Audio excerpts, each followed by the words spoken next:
You were tuned in to episode 139 of the Goodfellas Podcast.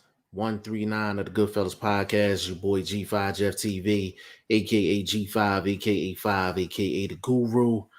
Big shout out to VP Shane. Big shout out to Boxing First Vlog, aka the General, aka Blunt, aka Blunt Bayless, aka Mr. 1K. Be completely honest with you, I don't know if either one of them gonna show up tonight. But if they don't show up tonight, it is what it is. There's plenty of boxing to talk about. Let me add some light up in this joint. Hold on a second. I'm looking like Darth Vader in this joint. Hold on a second.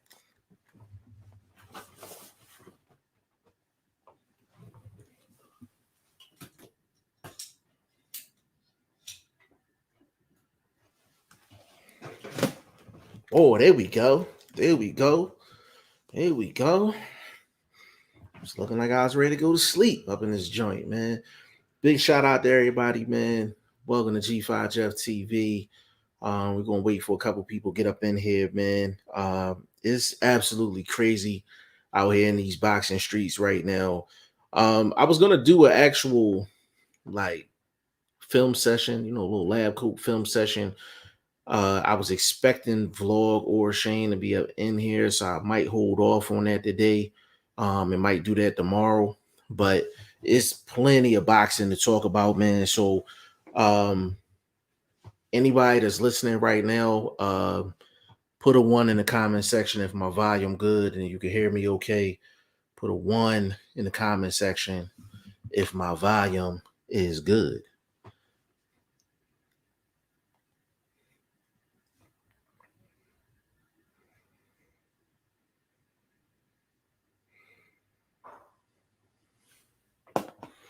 My God, Nathan Carey in the building, man. What is going on with you, bro? I ain't seen you in a long ass time, man. What's going on with you, man? Is it all good? Big shout out to you, family, man. Miss hearing from you, bro. Straight up, man. Um, but we gonna get this thing started, man. And I wasn't even gonna talk about this. This wasn't on the agenda. He said, how are you, brother, man? I'm good, bro. I'm good, man. Another day, another opportunity to talk some boxing, man. Whenever we got that opportunity, man, got to take advantage of it. Uh, Soul Power, aka Gamed Up Kennels. Big shout out to you. Said salute, brother G5. Salute to you, man. Appreciate you being on, man, for sure. Nathan Carey said a lot to talk about, man. Whole lot to talk about. Actually, you know what? Let's just get started, man. We gonna freestyle this. Connor Ben. He was supposed to have a meeting with the BBBOC, and he actually relinquished his license, his boxing license with the BBBOC, and basically they upheld their decision, and that is big, big, big, big, big, big, big. Nathan Carey said, "I have a list of subjects compiled. If you need any topics." You know what, bro? I'm feeling good today, man. Drop a topic in the comment section. Drop a topic in the comment section, and that's what we're gonna go with. But the Connor Ben thing, man, like he's done. He's done, man. Like uh he gotta take like a year and a half off, man, to try to get people to actually forget about this. Like, you know what I mean? My God, J.O. in the building, man. Said, what up, big dog, man? Big shout out to you, J.O. Family in the building for sure. But before we before Nathan drops something in the comment section, man, how do y'all feel about that Connor Ben situation, man? He didn't even show up to the hearing. And then Eddie Hearn came out with a video basically stating it might be contamination. And I'm like, man, that's crazy. That's crazy, bro. Um, Nathan Carey said Boots and his IBF mandatory. Yeah, we could definitely cook on that. So of course, I'm from Philly. Boots is from Philly. I don't get a chance to really go to his gym like that. Um, you know what I mean? But and I feel like I need to put this out there because I think a lot of people have forgot what happened. But Stan Jonas took step aside money and allowed for Spence to fight who was supposed to be Pacquiao at the time, but it ended up being Ugas. And Stanionis ended up fighting Bataille for an interim belt. And Stanionis was promised an opportunity next go round. So that's why Stanionis would get a shot before Boots. Now Boots did put in a petition to get his shot against Spence. But to be honest, that's just to get the ball rolling a little bit. They know that Stanionis is going to get the first crack. Once Stanionis gets his crack, we don't know what's going to happen with Bud Crawford. We don't know what's going to happen with Bud Crawford, but Spence is going to have to make a decision. Either he's going to have to fight Boots, or he's going to have to drop that IBF belt. And if Spence drops that IBF belt, that's a bad look. It's a bad look. I wouldn't blame him, but it's a bad look. Jo said, man, Black Prime got Bud, AB, and Andre signed now. Jo, you just dropped some news on me. I didn't know Andre signed. Andre would be the least out of the three that would spark my interest, because it's with Andre, no matter who he signed with, he needs opponents. So if they can find opponents for him, that'd be great. But Jo, I'm gonna run an opinion by you real quick. You let me know whether I'm on board or not. A lot of people are saying that AB left Al Heyman to get with Black Prime Network. What I'm trying to tell people is that he has an advisory deal with Al Heyman. Broner is not even able to sign this deal with Black Prime unless he's okay with it, and he signed off on it. So we may be looking at a Black Prime PBC collaboration. Man, because when you think about it, bro, PBC needs slots. They need networks. They need fight dates. They got a couple hundred fighters, and they only have one. They only have one full-time network. One. Nathan Carey, Zach Parker versus John Ryder, WBO interim. That is a really, really good fight. I like Zach Parker in that fight, but I wouldn't be surprised if John Ryder got the victory.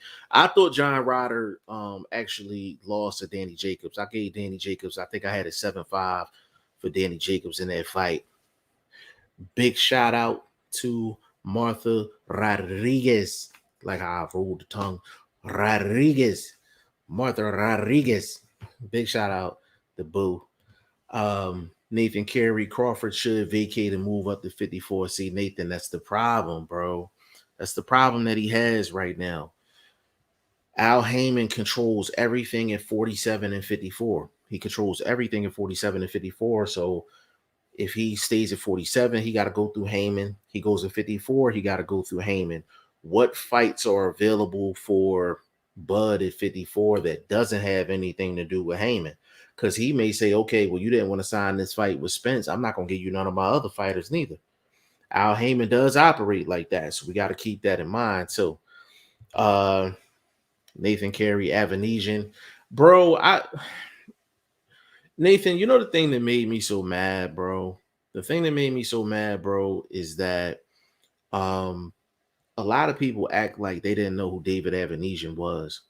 And I'm a hardcore boxing fan, like through and through. And it was hardcore boxing fans that was trying to act like Avanesian didn't exist, or he's like this trash fighter. And I'm like, bro, he's ranked number 6 in the WBO. Six fight win streak, 6 straight knockouts. He beat Josh Kelly. No matter what you think of Josh Kelly was the favorite going into that fight. And Avanesian's been on a nice streak. He's a C+ B- fighter. He's a solid guy. He's not on Buzz level, but he's a solid guy at welterweight. He's a top 15 guy at welterweight, like for sure. Ryder can taste the world title. Listen, Nathan, listen. Let me tell you something. He said former WBA champ. Let me tell you something about that situation, bro. If John Ryder can win this fight, if he can win this fight against Zach Parker, don't be surprised if Canelo gives him a look, bro. Do not be surprised if Canelo gives him a look. Like, do not be surprised at all, man. I feel like he's fighting for a Canelo fight down the line because Canelo, he needs to take a break. And then when he come back, he needs to get a certain tight touch. You know what I mean? He's been fighting a lot of killers. You know what I'm saying? So it's gonna be interesting to see, man. But John Ryder, he could definitely backdoor his way into a Canelo fight if he beats Zach Parker. J.O., he said, could be. I like where your mind at. I gotta be honest, I don't know how much money this Black Prime has backing them. They are giving AB a 3-fight deal worth up to 10 million. So J.O., check this out, bro. This is why I say I think we're looking at a PBC Black Prime Network collaboration. Let's rewind. Back in the day when Jay-Z and Rock Nation was trying to get into boxing, they offered them a 5-fight deal, $40 million. You know, Broner was like, you can suck my, you know what, I'm Al Heyman all day. I ain't going nowhere. And he caught a lot of heat for how he was talking to Jay-Z. You know what I'm saying? And the thing is, Al Heyman is still Adrian Broner's advisor. It don't matter how much beef they had or how much Broner talks about Al Heyman. Al Heyman know he gonna make money with Broner. He know he gonna make money with Broner. And on top of that, Broner may still owe him money. Broner may still owe him money because I know Broner was getting advances from Al Heyman from years back. So he may still owe Al money. So the fact that he signed off on this deal, there's something going on with this situation, man. And I know from my homie, he said that he knows someone in the Black Prime Network that actually spoke with Al and the people over at PBC, man. So I know I ain't just spitballing just to be spitballing, you know what I mean? Trying to intelligently put one and two together. I think, oh, you know what, J.O., one more thing on your comment, bro. The 3-fight deal is kind of like smoke and mirrors a little bit because I think they know Broner's not going to fight 3 times in a 12-month period. I think they know that's not going to happen. So it's kind of like an open-ended. I can see them getting maybe 2 fights out of him. But we're going to see what happens, though. We're going to see what happens. Nathan Carey, he is world-class, but not elite. Yeah, you talking about John Ryder. Yeah, John Ryder is a really quality fighter, man. Like, he's a good fighter. Like, he's a good fighter. I don't know if I'll say world-class, but he's a good fighter. Like, he's a good fighter. You can make the claim that he's a world-class fighter. You can make the claim that he's a world-class fighter. I thought he beat Callum Smith. Me personally, I thought he beat him. He got the victory over Danny Jacobs, even though I thought Danny won. But he's a high-quality guy, man. Like, if he's on the TV screen, I'm watching, like, for sure. And if he got a Canelo opportunity, I would be happy for him. I'd really be happy for him. J.O., he said it reminds me kind of like when the Zone hopped on board tossing big money around early. Hey, J.O., that's the thing, bro. Every company that comes out tries to make the big splash. So Jay-Z did it with Rock Nation. 50 Cent did it with the G Unit Boxing. When PBC got started, they was throwing crazy money around. You know what I mean? They was throwing crazy money around. So I don't, that's what they supposed to do. But the thing is, Al Heyman is signing, and to be honest with you, Bud is not signed. Bud is not signed with Al Heyman, but Al Heyman was okay with Bud taking his Avanesian fight. Like, if he really wanted that Bud Spence fight, he would have done something on his end to stop the Avanesian fight from happening. You understand what I'm saying? So the fact that he even allowed that to go through kind of says a lot. I think it's really gonna be one of those situations where I think down the line you're gonna hear that PBC, Al Heyman, and Black Prime Network has some type of working relationship going. You know what I mean? And it's in Al Heyman's best interest as well, because he needs all the slots he can get for his fighters. Nathan Carey, Another English fighter losing to a Mexican. Seen it before. Yeah, but I mean, that's what I'm saying. Like if John Ryder get that opportunity, man, I wouldn't be mad. I wouldn't be mad, man. I wouldn't be mad at all. A lot of people would be, but not me. Um, Said, "Yep, Jay Z. I remember. Yeah, that was a while ago. That was a long time ago." Uh, Nathan Carey said, "Can I come on the show?" Yeah, like I don't know how long I'm gonna be on here. If not today, definitely tomorrow. I'm supposed to have two people jumping on. They're not here. So I don't know what's going on. But if ain't nothing really cooking, I'll definitely drop the link in the chat and we can definitely get it popping, for sure. Jo said that Triller company tried to make a splash. They had the Tyson and Roy Jones fight, and I heard they still owe Tyson money. They fell off quick. See, that's the thing. Like, you can't when you a company and you getting into boxing, you're gonna take a hit on the front end. You're gonna take a hit on the front end, but you have to establish yourself to where you're gonna be able to do things on the back end. Triller had a nice start. But what happened with Triller is that they couldn't get no type of consistency. You know what I mean? They couldn't get no type of consistency at all. You know what I mean? In terms of like fights and things like that. But unfortunately, that's what PBC and Al Heyman are known for, like the consistency. So when they had HBO, they was basically making power moves on HBO. HBO, they took over HBO and HBO just went out of business. You know what I mean? Went straight out of business. Um, then they had Spike TV, they had Bounce. And with both of those networks, they promised the networks a certain amount of fights in a calendar year, and they couldn't deliver. You know what I mean? Like they couldn't deliver. Um, my man Boxing First Vlog trying to get up in here. Let's see. I didn't know they still owe Tyson money. That's crazy, bro.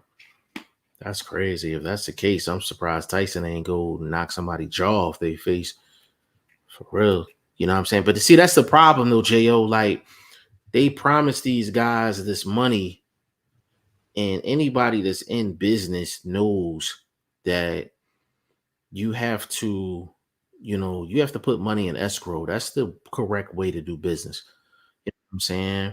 That's the correct way to do business. God, my God, Boxing First Vlog, aka the General, aka Blunt, aka Blunt Bayless, aka Mr. 1K building. What's going on, good brother? Man, my apologies about being late, bro. My financial class ran over a little bit, so you know what I mean, traffic and all that. So my apologies, man. Where you Nah, at in the conversation? we was just I was really just running through the comments. Kind of things kind of took a turn today. I was gonna do a I was going to do a film study, John, but we got like extra news that came out, so I kind of want to push that towards tomorrow. But let's do this, bro. Let's see. Uh, Nathan Carey, he said we are afraid of Mexican fighters, English fighters. He said I only need 10 minutes. Okay. All right. Cool, Nate. He said too many boxing subscriptions to pay for. I pick and choose which cards I pay for now. I respect that. I respect that. It's a lot. It's a lot you got to pay for. So it's like, so just to feed into your point, you got the zone, you got ESPN Plus, you got Pro Box TV, then you got your regular Showtime subscription, you got your regular ESPN subscription. It's a lot. It's a lot, bro. Nathan Carey said, first vlog, how are you? Um, Bro, I'm good. I'm eating, trying to catch up, trying to be in the conversation, doing a whole lot Yeah. right now. Thank you for asking, my guy. Bro, but I'm a double back, bro. The news came out that Connor Ben basically did not show up to the hearing that he had with the BBBOC, and he basically relinquished his license to fight with the BBBOC. And Eddie Hearn, of course, comes out and states that he think it was contamination while he tested positive. So any thoughts on that, good brother? I didn't know Eddie had took some science classes during the interim of this fiasco. And you know what I mean? right. Bro, the thing that's crazy, man. Like, I was watching an interview. It's on Instagram. No, it's on Twitter. And somebody was interviewing him, and he was talking about, contamination can happen in the lab, it can happen here, it can happen there. And I'm sitting up here, I'm like, bro, it looked like he haven't shaved, he hasn't got a haircut, nothing. Like, he been in the castle stressing, bro. He been in the castle stressing. Like, ain't no getting out Can of I this ask you one, this? man. Yes, sir. Can I ask you this? Yes, Who sir. recommended him not to go? Was it Eddie, his dad? Like who said don't go? I think the lawyers. I think the Why? lawyers, because if you know you guilty and you walk into a courtroom, like, you know what I'm saying, you walk into a courtroom, you don't know what evidence they got. So it might have been more damning for him to go in there and actually go through the hearing versus him just relinquishing his license. You don't know. I heard they had some stuff. I heard they had some stuff on him. You know what I'm saying? Like, it's kind of like if you going through that court case, that criminal case, and they got the videotape and the whole nine. You should have copped the You plea. should have copped the plea. Yeah, facts. So that's how I look at it. I'm like, I think he just copped the plea. At the end of the day. Also, and I just got put on to this by J.O. Black Prime Network has a third signee. Do you know who it is? Demetrius Andrade. Yeah, see, I was late to the party. I didn't know that. I did not know No. that. What I got to say, it's probably Cap in a little bit. You know what I mean? But did you see that poster that they had behind Adrian Broner? Like, my dude, y'all couldn't have got that ironed out. Like, y'all spending $10 million. You couldn't have got a better poster than that. That motherfucker was wrinkled like somebody slept on it. Bro, listen, let me tell you something. That was hella unprofessional.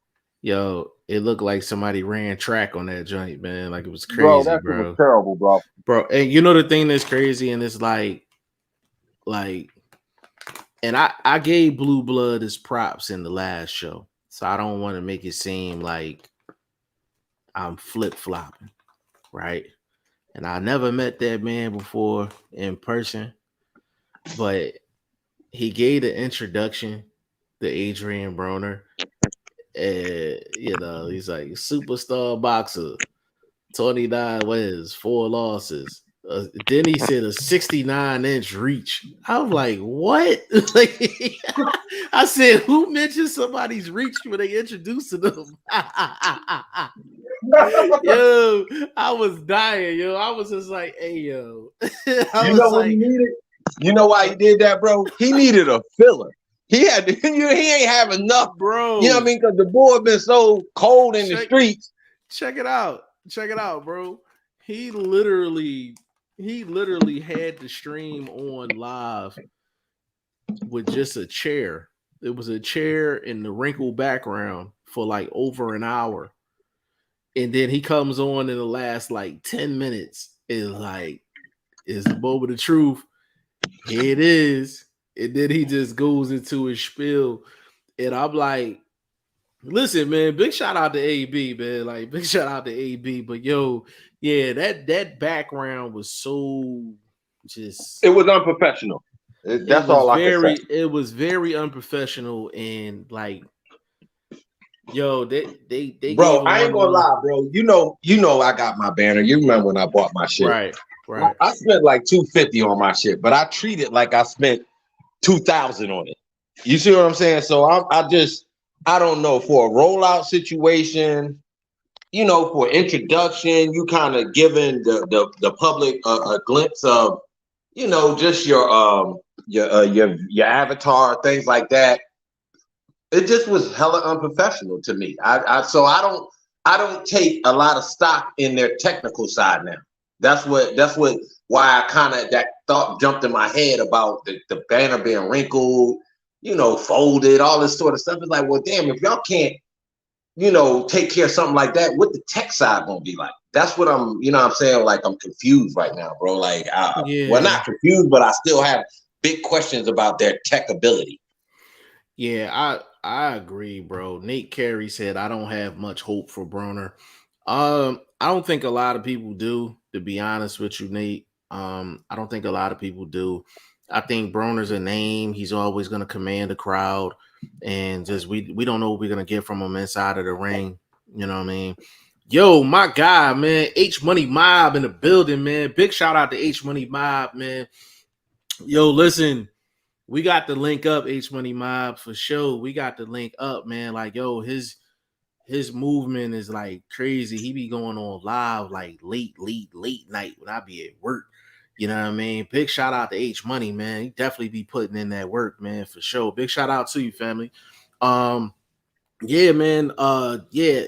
And the thing is, when it's a brand new company, the first impression, you don't get the second chance to clean that up.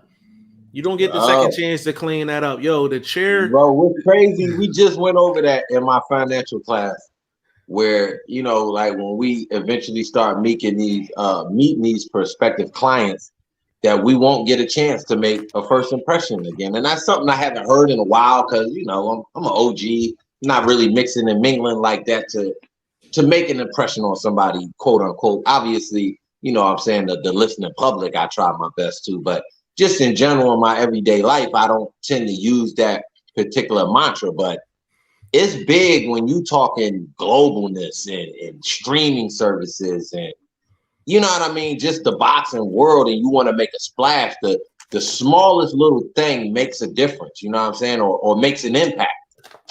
Bro, you know the thing that's crazy, bro? Like with Black Prime, and this is no disrespect to Black Prime at all, you know what I'm saying? When it comes down to it, they went to someone like Blue Blood because Blue Blood got more followers than they do. We got more followers than they do. You know what I'm saying? H Money got more followers than they do. You know what I'm saying? Can I ask you a question? Is how long have they been in business? Like, when? Like, there's a lot of, that we don't know about these people. Who is these people? Who are these people? Excuse me. Who are these people? So, and when you know who they are, then you can tend to, want to back them. You know what I mean? When you kind of blind to who the creator is, it's hard to be like, yo, I'm really with that. That's fire. You know what I mean? Because you could like something and then you find out who the creator is and you really don't rock with that individual. And you kind of got to, take a step back. So a lot of the stuff we need to know up front to know if people going to be diving head first into this in support, in the support form. So yeah. I think, the behind the scenes guys should, step out from behind the curtain just once. I ain't saying be a front liner like a Dana White type of guy, but, let the public get a glimpse of you real quick and get a sense of trustworthiness from you.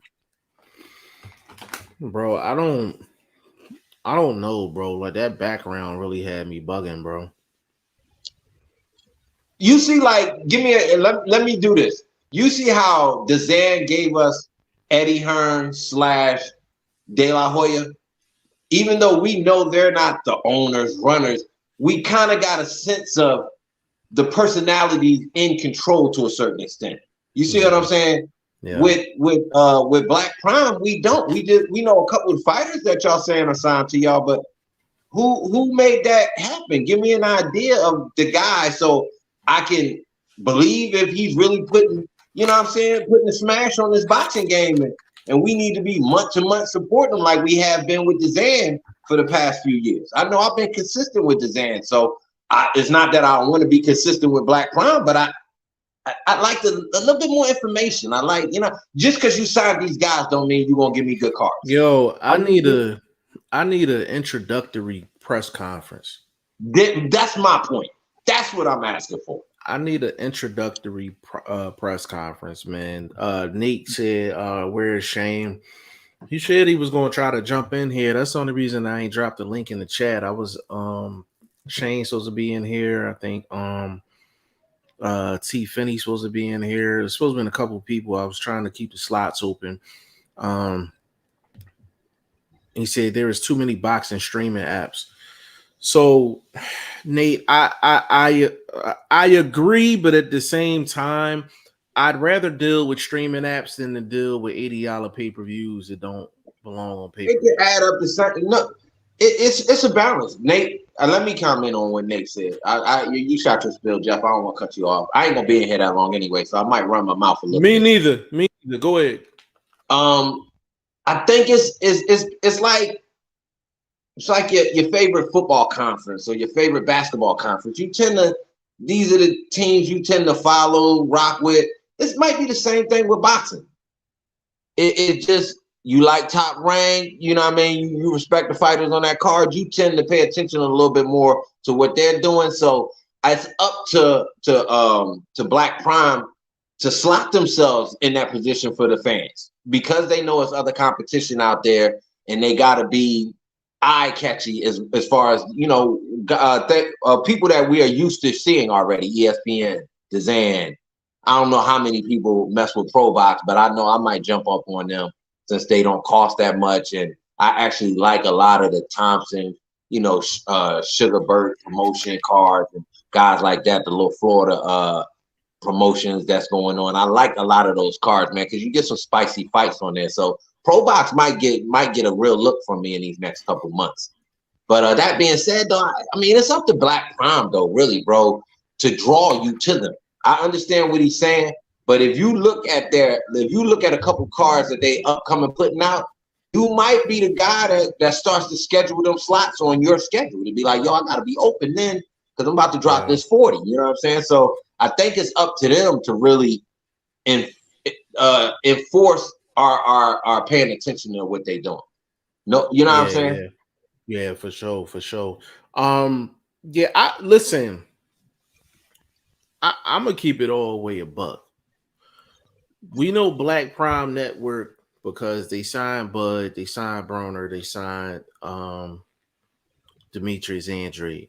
I'm just gonna keep it a bang. DA, but didn't I say that yesterday though? Yeah, you did say that. My man in the chat gave it up. My man J.O. gave that to us in the chat. You know what I'm saying? Big shout out to J.O.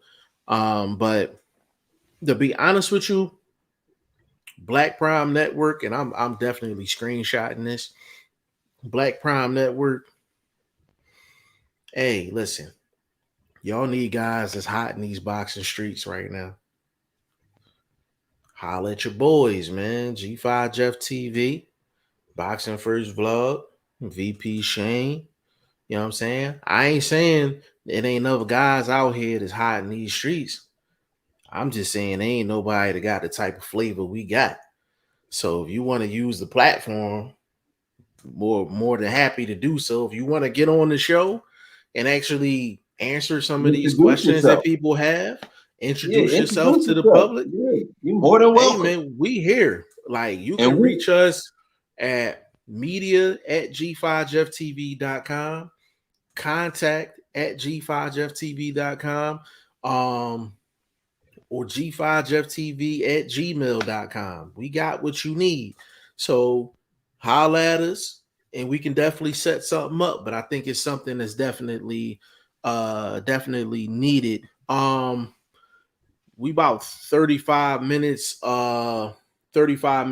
I'm gonna let Nate in. We can cook for maybe another 15 minutes and then call it a day. Then we could do our film study tomorrow like originally intended.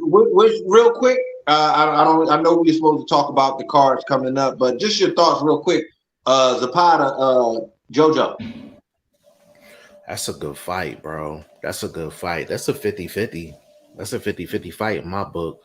The numbers, y'all can check me out on Instagram. You know what I mean? I'm doing my daily betting on boxing, bringing y'all the pro boxing lines. That's a great fight to parlay, depending on who you like.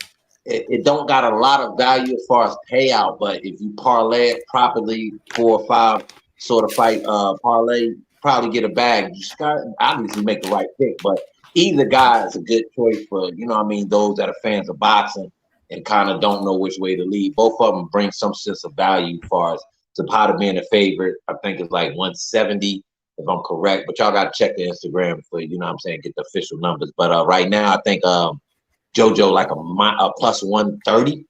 Not bad, you know what I mean? It doesn't cost you a lot to get in on that fight as far as a wager, but if you really want to get value, you probably parlay a fight like that. Yeah, Zapata, I think Zapata's a really good fighter, but if JoJo's on, JoJo's I think you get overwhelmed the power with volume. You know how you know what I mean? Those single shots might look good, but if it ain't enough of them, it ain't gonna matter. That's a fact. That's a fact, bro. That's 100% facts, bro. Let me I'm gonna throw this link in the chat real quick. Let Nate get up in here, chat for a couple minutes. But yeah, we're gonna cook for like 10-15 minutes, and then we'll jump on tomorrow and actually do what we were supposed to do. So yeah, I should be able to come get out. Matter of fact, I'm gonna get out early tomorrow because they kept us over today, bro. And you know what I'm saying, I still gotta get some rest and go to work. I was on T Finney. I was on T Finney joint until about maybe like 5:50. Yeah. My boxing son in the building, man. Chris G in the building, man. Big shout out to Chris G. What's going on, nephew? Zapata is a slight favorite. Yes, sir. Yeah. Says Zapata is a volume Chris, puncher. Real quick, who you like? Did he answer that? Good question. Yeah, Chris, who you like? Yeah, who you like? Who you like between JoJo and Zapata? And the thing is, well, give me an idea of which way I might lean. And the thing is, William Zapata. I don't know. I even said it in the. I even said it in my post. I was like, I don't know. So I was like, shit, better to go the distance. Zapata got power, but JoJo don't get stopped like that. He's not a guy that gets knocked around. Yeah, William Zapata, he probably is more talented than Jose Zapata, to be honest with you. You know what I'm saying? From a pure talent who you think punch harder? That's a good question. One at 140, the other is 135. Jose Zapata punch harder than William. Jose Zapata got smoked. Yeah, Jose Zapata got smoke in them gloves. I ain't gonna lie, bro. The past year, I've gotten them two dudes mixed up a couple fucking times, bro. Like, what am I talking about? Like, you know what I'm saying? Like, what am I talking about? Yeah, for sure. Big shout out to Nathan Carey in the building, man. Big shout out to you, bro, man. It's been a minute, man. What's going on with you? Hello, guys. How are you? You good? Hey, man. Everything good, man. How the family and everything, man? Good, mate. Yeah. That's what's up, man. Listen, I know you said you wanted to give us a Joshua take, man. I actually want to hear this, man. To talk about. There's other stuff to talk about, which I'll bring up after this. Right, for me, Joshua, if he'd taken that Fury fight, he would have lost, and it would have been a bad loss.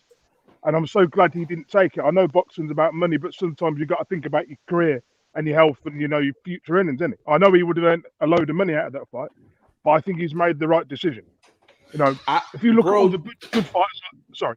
Hey, Nate, you know the thing that's crazy, bro, that you brought up, Anthony Joshua. I was on another podcast this morning, and that came up, bro, and it was crazy because we were talking about fighters and them needing to improve their skills. You know what I'm saying? Taking fights where they can actually work on their skills. And Vlog and I talked about that a while ago with Joshua, with him, with AJ having a new trainer.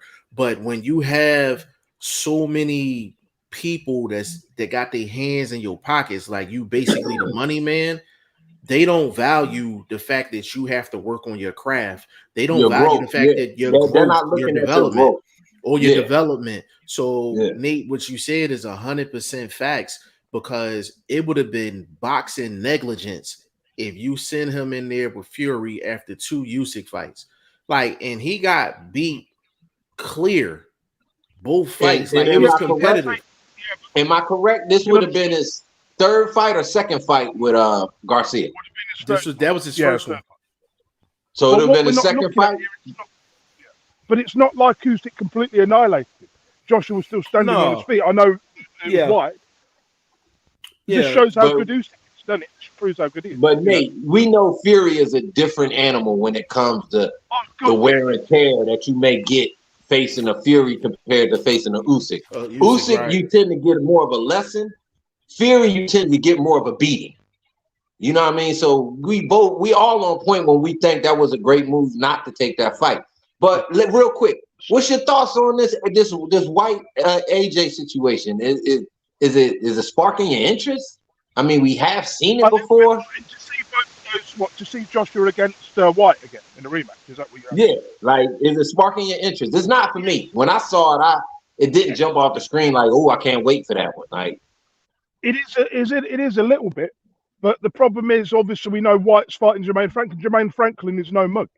I'm not saying he's excellent, but he could cause a shock in this fight. White's punch is way down, isn't it? It's not what it was. And also, my final point before I kind of disappear, Joshua, he can rebuild his way to a world title, but he will probably win a vacant belt. It just won't be against any of the top, the super top guys, because we've got a new generation coming through. Hey Nate, let me ask you something real quick, bro. Let me ask you something real quick. If it's up to you, if you're guiding Joshua's career, right? Let's say take the money part out of it, right? You're trying to rebuild AJ. How would you go about it? I would put him. You can laugh at this. I'll put him in with someone like an Areola or a Manuel Char. I have 1 or 2 fights of that level. Then I'll put him up with somebody top 20. Who's a bit better. But I'd keep him away from Wilder. I'd keep him away from Joyce. I'd keep him away from anyone who's super dangerous. Put him in there with someone like a Chisora or a White. Someone like a White still got his name. What's your thoughts on this name, Nate? Zhang, Big Bang against AJ. What's your thoughts on that? I know that's a money fight. I'm sure that'll catch out. That's a good money fight. It's also an easy fight for Joshua, I believe, and it's a big money fight at the same time because obviously in China, 1 billion people or whatever it is, they love the. So basically, you're saying it's a type of fight that he can actually work on some of the things inside the ring that him and Robert are doing in the gym. Yeah. So this is a proven method, isn't it? Lennox Lewis did it. All the guys did it, Yeah. It's not like the old days where we have Joe Lewis and everybody fights, 10 times a year. The thing with Joshua, he's got the wrong people around him, I believe. If he had the right people like Emmanuel Stewart, he needs someone like that, A Buddy McGirt. A Buddy McGirt would be a good pick too. Hey, Nate, and you know another thing, man. Like, I felt like even when AJ was on his hot streak, I felt like he could have benefited from a change in trainers. But boxers don't ever look at, Did they ever add anybody to his camp, like somebody to work on something specific? Nah. I know he had that lead guy from his amateur, but they never added an extra voice. No, not until the Ruiz loss. That's when they started adding people. Yeah, that's when they started. Should we be honest about it? The problem is he won an easy belt when it was around, before Charles Martin was developed. They got him in there for a world title. But how could you turn that down? You couldn't. But in my opinion, that's probably done more damage. Do you think this is long term done more damage than what it has done? With getting the world title too early. I think no. You definitely had to take advantage of that. And I think AJ did a good job even after the Charles Martin fight. But we all have that boxing eye. Like, we watch boxing different than a lot of other people. So what we do is, even if AJ wins a fight, we'll break down a fight and be like, you know what? If AJ does this against another opponent, he's not getting away with that. Yeah. We look at the pros and cons, whether he wins big or loses or whatever. So you've seen a lot of flaws in AJ's game, even when he was on his hot streak. Tell you what. Mm-hmm. Do you want me to tell you, he's not hungry anymore. He's not hungry. He's not that hungry anymore. Oh yeah, Nate. What we call that, Nate? Tell him what we call it. We call that silk sheets. We call that silk sheets. He's forgotten who he Yeah, is. bro. That he got comfortable, bro. You got that linen and lace Hey, going all hey, around the hey, house, hey, silk sheets, Nate. candlelight burning. But You know what I'm saying? but Yo, You Nate. got a little soft. We ain't gonna lie. You got a little soft.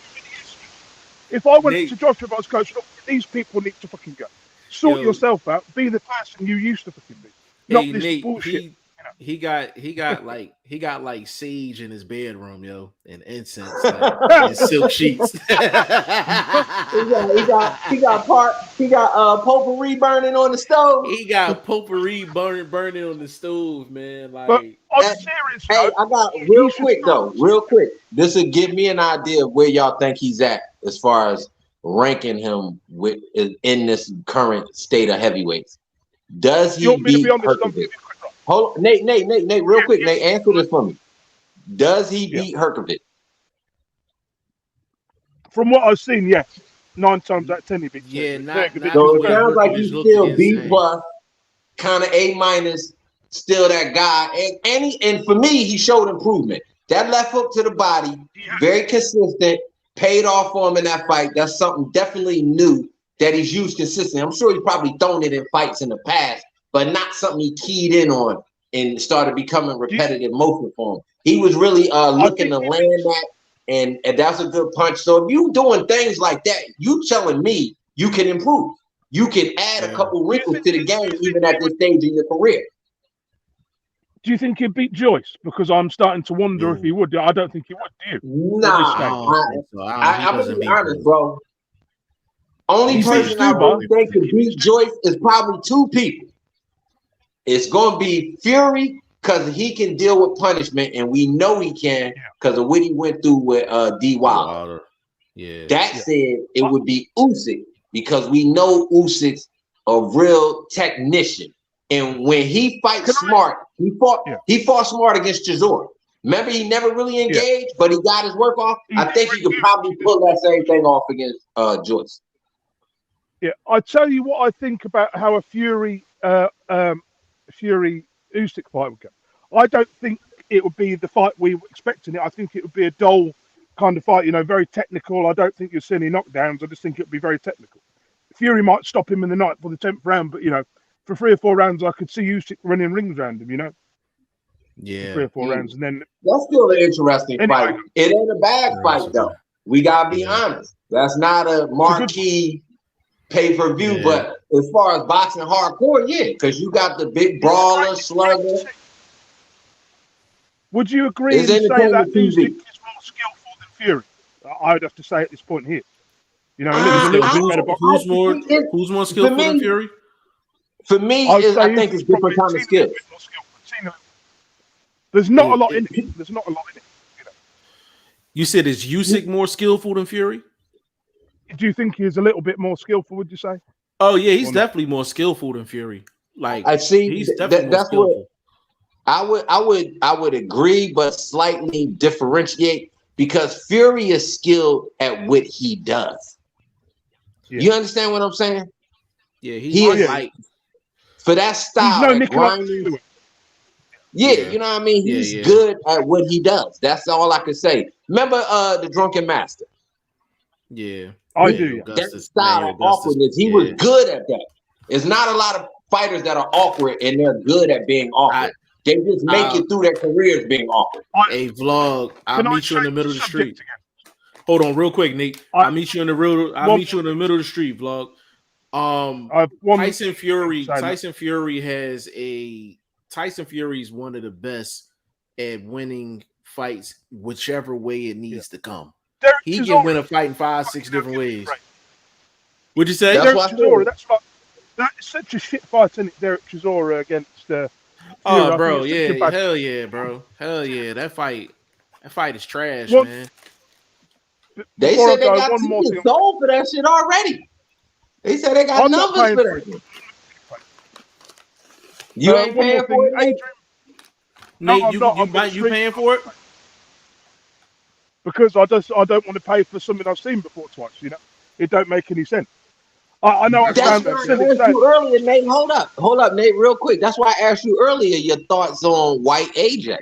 It's like we've seen it before, but you said, if I'm correct, you said it's sort of intriguing to you. we've only seen it once. That's the difference. Both fighters have gotten better.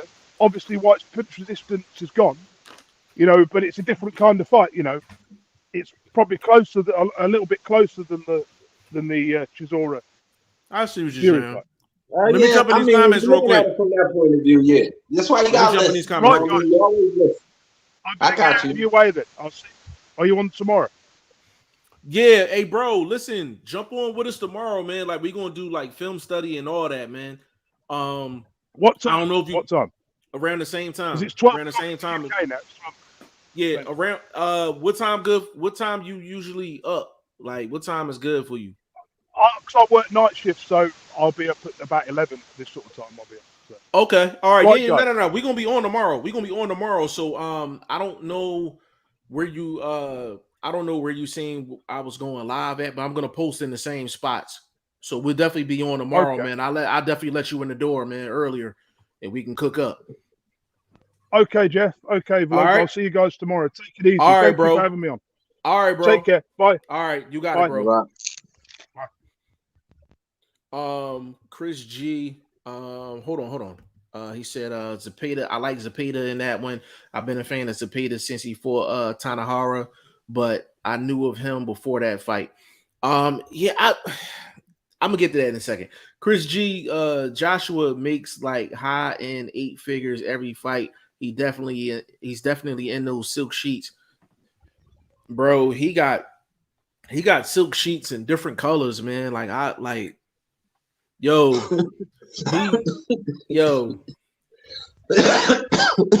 got a vlog. Yo, AJ got a velvet. He got a velvet mailbox, yo. He got a velvet mailbox. You say it's artificial turf silk?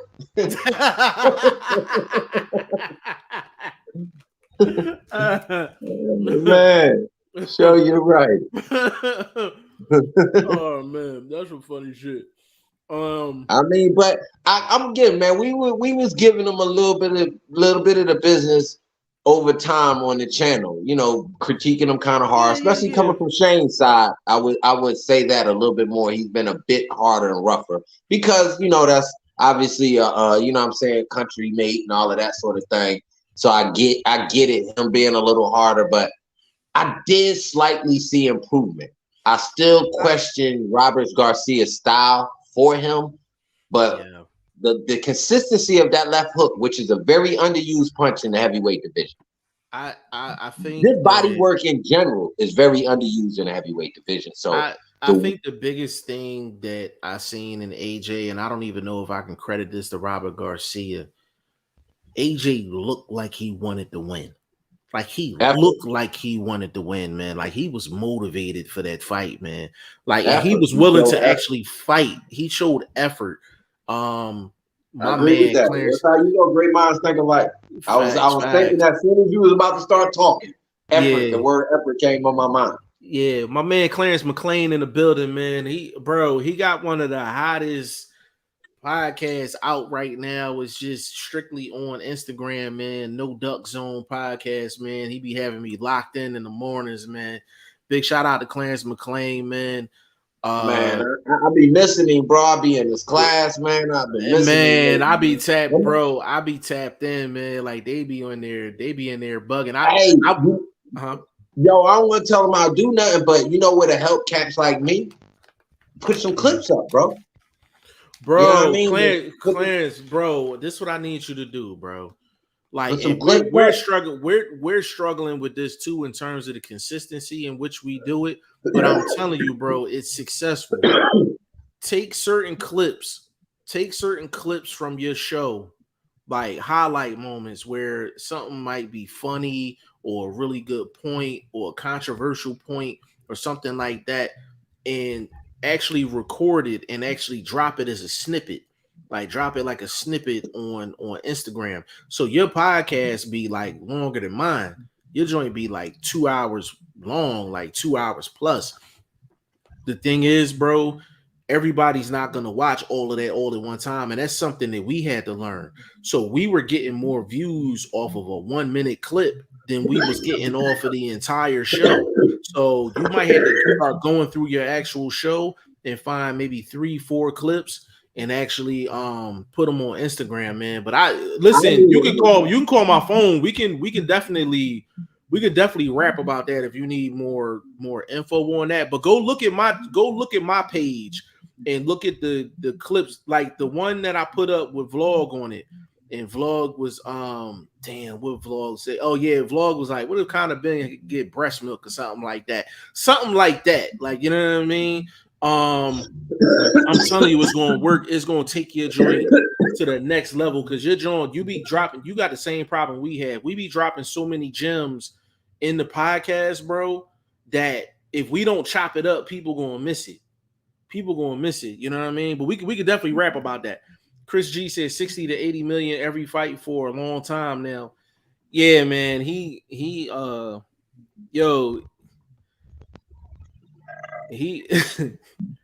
got a Chris G. He got a shower cap made out of $100 bills, yo. Like he just no, that nigga foot pass to the shitter got $1,000 footprint pass on it. Directly to the shitter. Oh, it's that way. Got to take $1,000 pass. Oh man. Yeah, man. Yeah, he been definitely up there highest paid. I know Fury and them did some numbers in them last couple fights, but I don't think Fury even been racking money like that. He's definitely been that guy. Him, Canelo, you know, we got Tank pulling up the rear. Obviously, we believe like a guy like Ryan Garcia can really sell like that, but we don't know. You know, just because you get a GMC commercial don't mean somebody paying $80 for your pay-per-view, my dude. That's all I'm saying. I heard dude call him the A+ side on that boxing voice little situation. I don't know who the cat was, but you know me, I'll be scrolling through the gram and you hear it, and then you give them a second. It's not that like I really be tapping into their podcast like that, but they be doing that clip shit. They put up just, I guess, the right piece to catch your ear. And I'm like listening to this dude. He was like, "Oh man, y'all must didn't see the GMC commercial." So I actually popped up on one of my commercials on YouTube. And I'm like, well, just because you got a GMC commercial don't mean you the A side when it comes to selling fights. And who says people going to buy that electric truck because of Ryan Garcia? It's still an electric truck running around in the desert. Bro, where you charging that at? Some of these commercials don't make no sense. But anyway, that was the commercial. Y'all go check it out. Truck look clean though. I ain't gonna lie. But the truck definitely look clean. The truck definitely. I just don't think that guarantees you 1 million followers telling that a million of them. I'm guaranteeing you 250,000 of them a bunch of 14-year-olds, bunch of 14-year-old young girls. So are they buying fights? Come on now. You see what I'm saying? So I don't see how he equates him being more outside of the ring marketed as fight value. It's completely separate. I believe that. But the way he was talking, I don't know who the guy was. Everybody can go, you know, rock with the boxing voice and do their homework to see who that gentleman was. But I disagree with what he was saying. And he was saying it real sarcastic, like throwing straight shade, throwing shots. You know what I mean? Even if it was some blank shots, he was popping. I had to start a pistol popping. I would lose my whole reputation, bro. I pull up to a fight in a Ryan Garcia GMC truck. Like I'd rather pull up in a 2000 Bonneville, man. Like I got a reputation. Why not the Bonnie? Pull out the Bonnie. What you say? A Grand Prix is still rolling. Pull out just that past Grand emissions. Yeah, that man, I got the Buick Century out with the fake stickers, man. Don't have me go back and pull out the Porsche.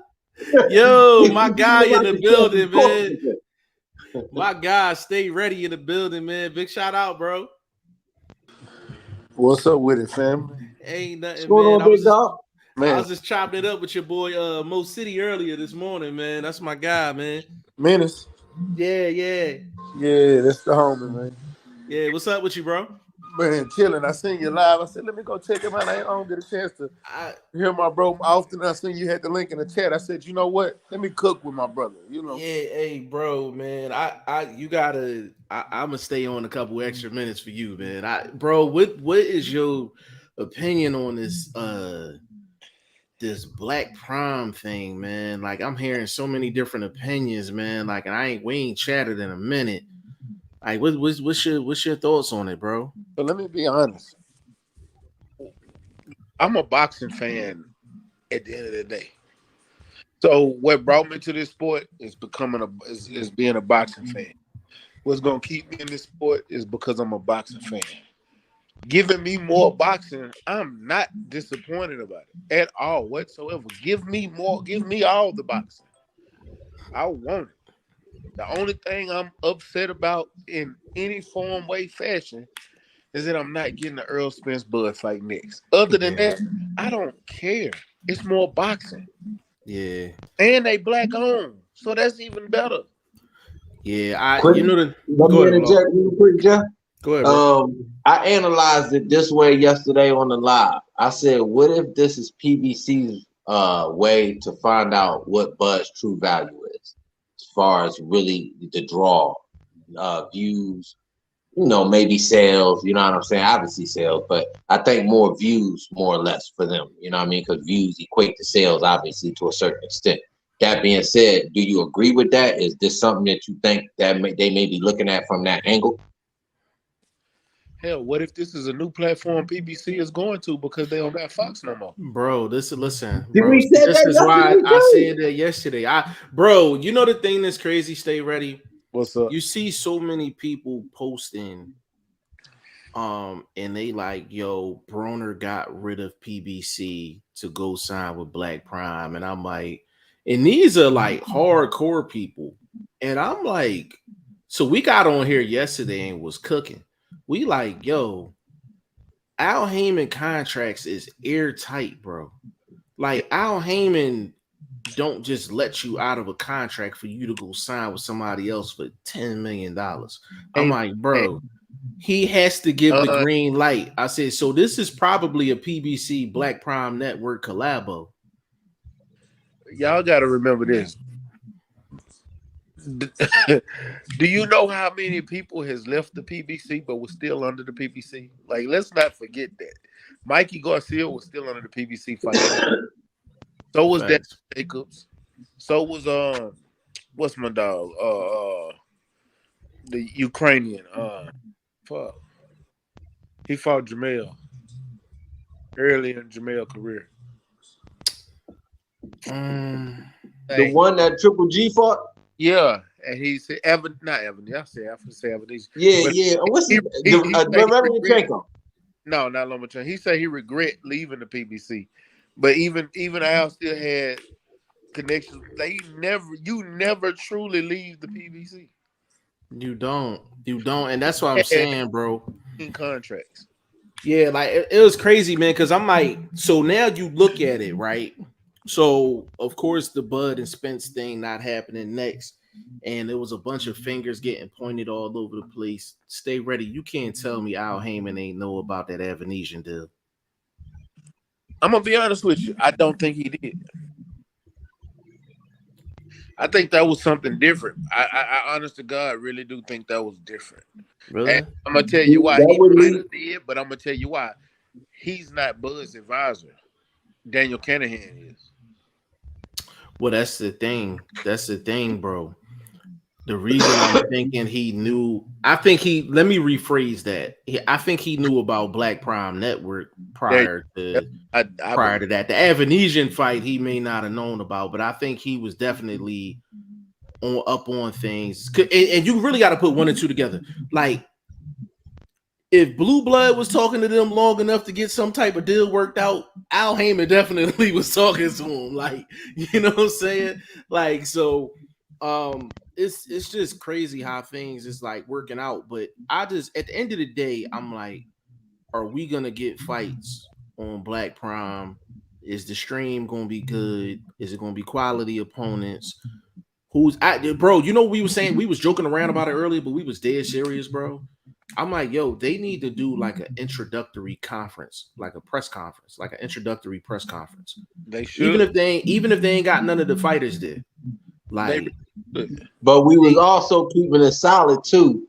That impression you made with introducing Adrian Broner as, you know, a sort of comeback scenario, it looked terrible, bro. Looked like somebody slept on your banner.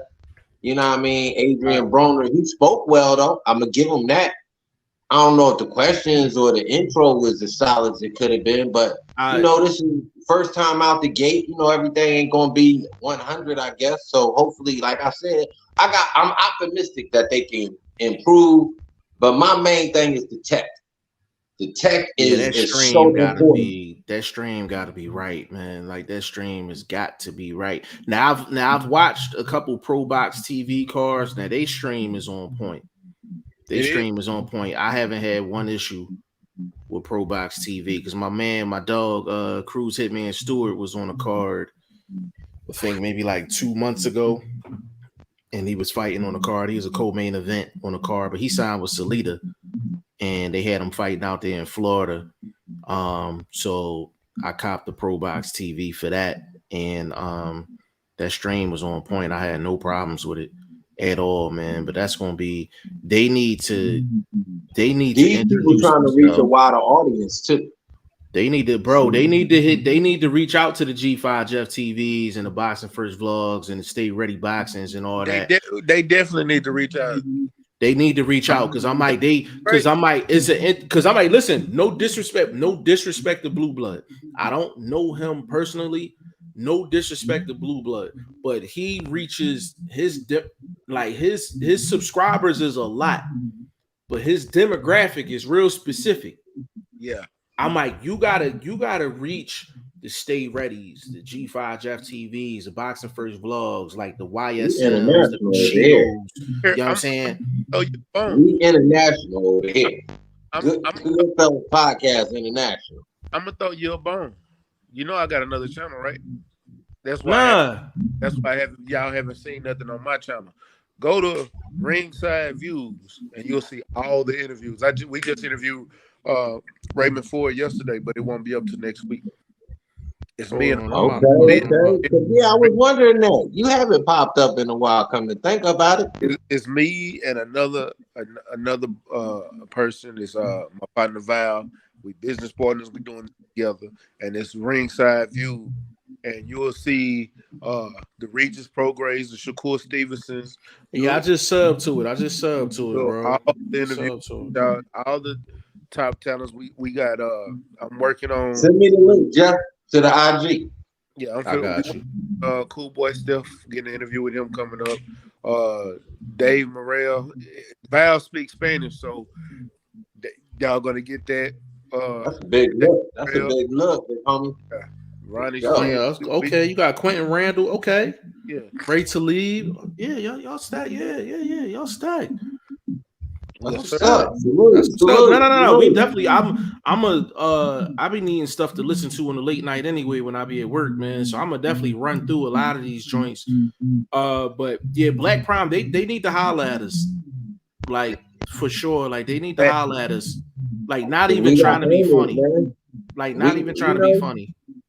We just another antenna, you know what I mean? Another way to get to the airwaves, reach the people.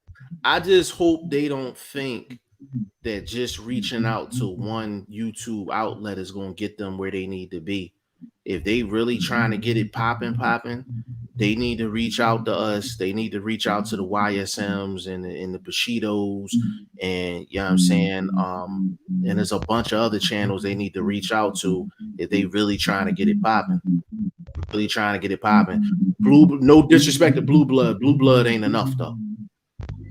Yeah, that's the homie, and I he's not enough. If you promising people 10 million, you promising people $10 million. You know what I'm saying? Like you have to tap into every resource, and they need to look at it like now. Don't get it twisted. Ain't none of us doing no free services, but you can definitely spread that bread around, and you gonna get to where you need to be. you're gonna get to where you need to be. You're gonna get a lot more people buying them $40 pay-per-view than like, you know what I'm saying? You gotta have different ways to build the promotion, like different voices. You can't have this one voice trying to echo your whole concept and force feed it to the public. You got to be able to spoon feed from different angles. Maybe somebody ain't ready to eat this day. They used to eating over here. You got to be able to feed them over there if that's your concept of being able to reach them. You see what I'm saying? So, I mean, maybe that's a little bit too tricky for the squares to understand, but the real ones dig my words. But you feel me? Hey man, big shout out to VP Shane, man. Fresh out the barbershop, man. What's up, going man? Got new lighting. Got new What's up? lighting and all that, man. What's Looking up? clean. What's up, Blunt? Stay ready. I haven't heard from you in a while. What's up, man? What up? This dude got a brand new channel with a bunch of interviews on it, man. You stay ready. Yeah, styling on us on the low, man. He making majors. Ain't nothing wrong with that. Ain't no hate. You know what I'm saying? We congratulate you, dude. Yeah. I can't even hear you, bro. I can hear Blunt. I can't hear Stay Ready. Oh man, I'm just what's going on, family? I'm good, man. Hey, bro. Hey, did I just tell him we international? Yeah, for sure. Tell him we international. Yeah, I told Shane. We was talking about the whole Black Prime thing. Yeah, and I was saying like no joking around. They need to holler at people like us, Stay Ready, YSM, Shido, and guys like that on the YouTube tip. You know what I mean? To really get their movement popping. They don't have no movement right now. The issue that BLK is that Black Prime. I don't know what the issue that they have is, and I support anyone who's bringing revenue into boxing. So I support it. The issue that they have though is they are similar to the Zone. They're doing something in a completely new way with no solid foundation. So they're just gonna hemorrhage money. The issue that they have right now is fighters like Crawford, fighters like Spence. Who else is there? Tank Davis, Deontay Wilder. Those fighters, they're looking for particular fights, and the opponents that they're looking for are already signed with some form of network. So this station or network or this television channel or whatever, they're gonna struggle to get the big fights onto their platforms because you're not gonna see a Spence Crawford there. You're not gonna see a Wilder AJ there or Tank Davis Ryan Garcia on these platforms. What they need to do is kind of do it in a thriller way where they almost build up a bit of awareness before they go for that big bang, because I don't think they're gonna be able to generate the interest enough for them to get those big fights on their platform. Instantly anyway. And let me throw this out here too. And I got my entrepreneurial hat on right now. With them having these pay-per-views, and I'm only saying this because they already reached out to one YouTube channel. They probably need to make like some partnership deals with some YouTube channels to where if the YouTube channels can get people to actually buy the pay-per-views, you get kickback. You know what I'll do, bro? I'll go even further, bro. I'll put the undercards on these fights for these pay-per-views on some of these dudes' channels. On these YouTube channels, yeah. Literally, bro. I remember when MTK Global first started, bro, they were putting their undercards and their fights on IFL TV, bro. Yeah, and that's what I'm saying. Like, I mean, it just makes it so much easier for the consumer, Right, and then you're putting your product in front of the common fan. You're putting your product in front of the common fan, and it's like, and this is why I said they need to reach out to more than just a blue blood. And I hope they're not looking at it like whoever has the most subs, that's who they're gonna go to. Because if that's the case, then you're gonna really be looking at a blue blood, and then you're gonna be looking at like a ES News and like a Boxing Ego and guys that have, like these huge numbers, but they have a specific niche Like you wouldn't look at those guys and be like they're actually like the core. You know what I'm saying? Like they're popular, but they're not the core. Let me say this. Go on. Let me say this. Those dudes, they popular, but are they able to reach a certain demographic? Like, And that's you the understand what I'm thing. saying? Like, their popularity might come from people once in a while hitting up a video and then kind of turn it over like that.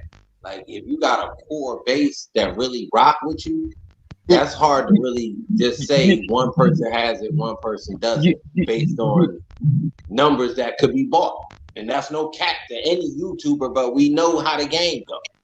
Yeah, why you think it took so long for me to get 1,000 people? Like, you know what I mean? Like, you literally probably gotta buy that shit.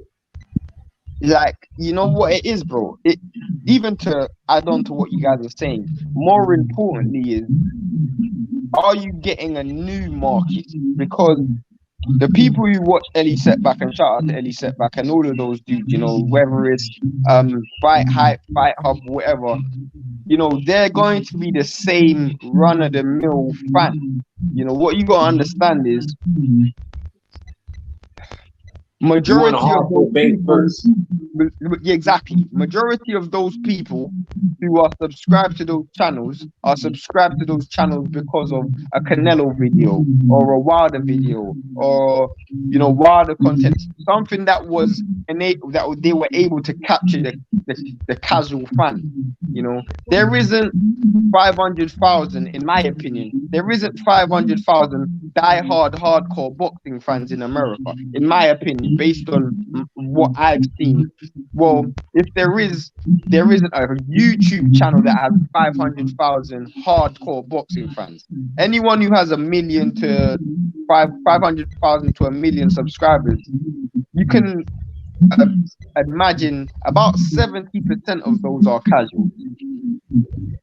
Maybe 65 at a very push, but majority of the people that are on those channels are casuals. Now, the reason why that's a problem is because casuals watch casual fights. So they watch the Wilder versus Fury, the Canelo versus Golovkin, the Garcia versus Tank. Those aren't the fights that you're going to be bringing to the platform. The casuals aren't going to be watching Terence Crawford versus Avanesian. It's the hardcore fans that you need to capture.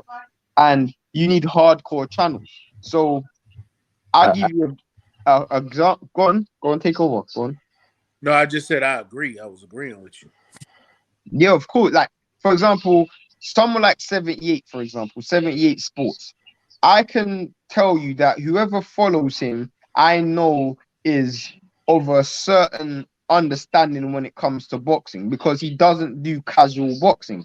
He doesn't do the clickbait boxing. He does a lot of Wilder stuff, but he's not someone who jumps on the bandwagon most of the time. His opinions are very, very outlandish, but you know his fan base to a certain degree is gonna have more of a hardcore percentage than, let's say, any Setback or a Fight Hub.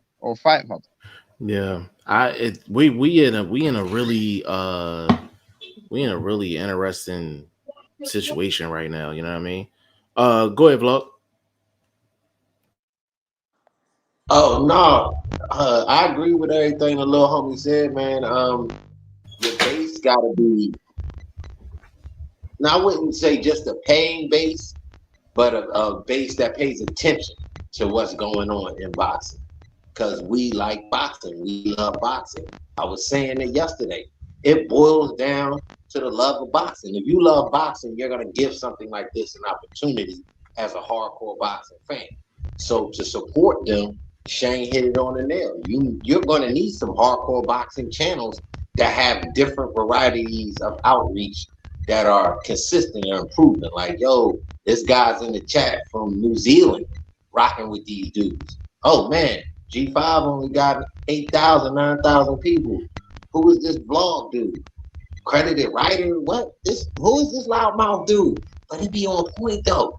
Yo, he could probably break down some of our fights real well. Like, you can't overlook these opportunities for these different voices to be able to give some input and some promotion to your channel, for next to nothing as far as monetary value. You see what I'm saying? Emailing them dudes, yo. I'm emailing them dudes. We've had like so many people try to go into boxing. You know what? Even Jay-Z at one stage was in boxing. We've had so many people try to get into the sport. Yeah, So and could this be a quick flash in the pan?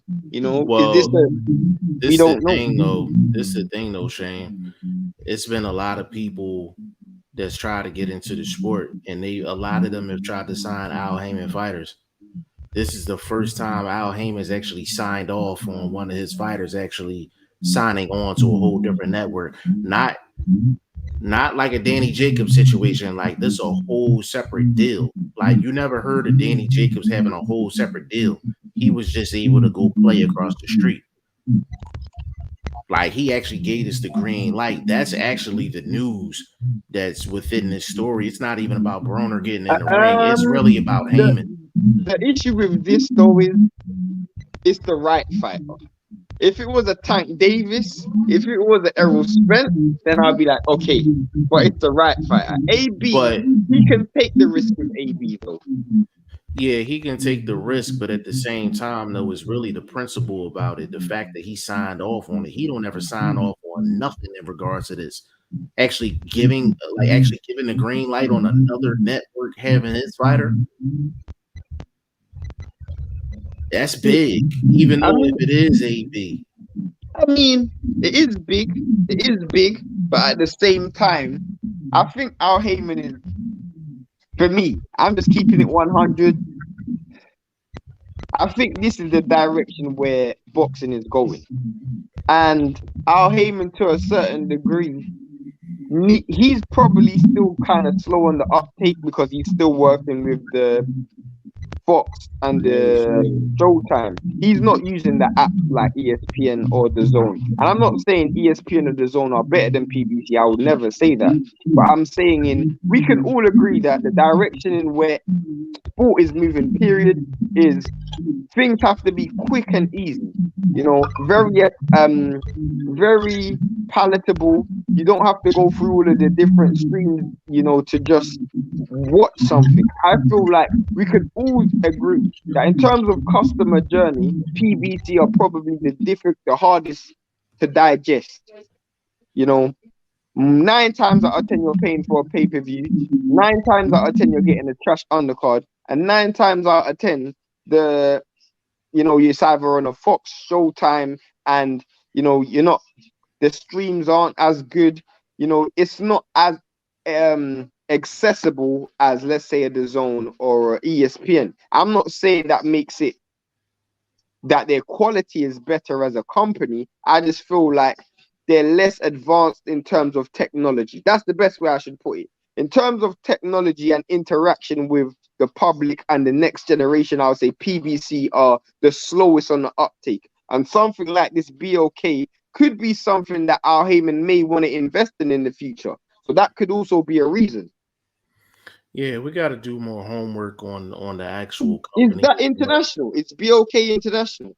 I think it is. I think it is. And that's the thing. It's international, that also gives them a leg up, because I think PBC is the only promotional company without a global deal right now. They don't have a global deal or outside of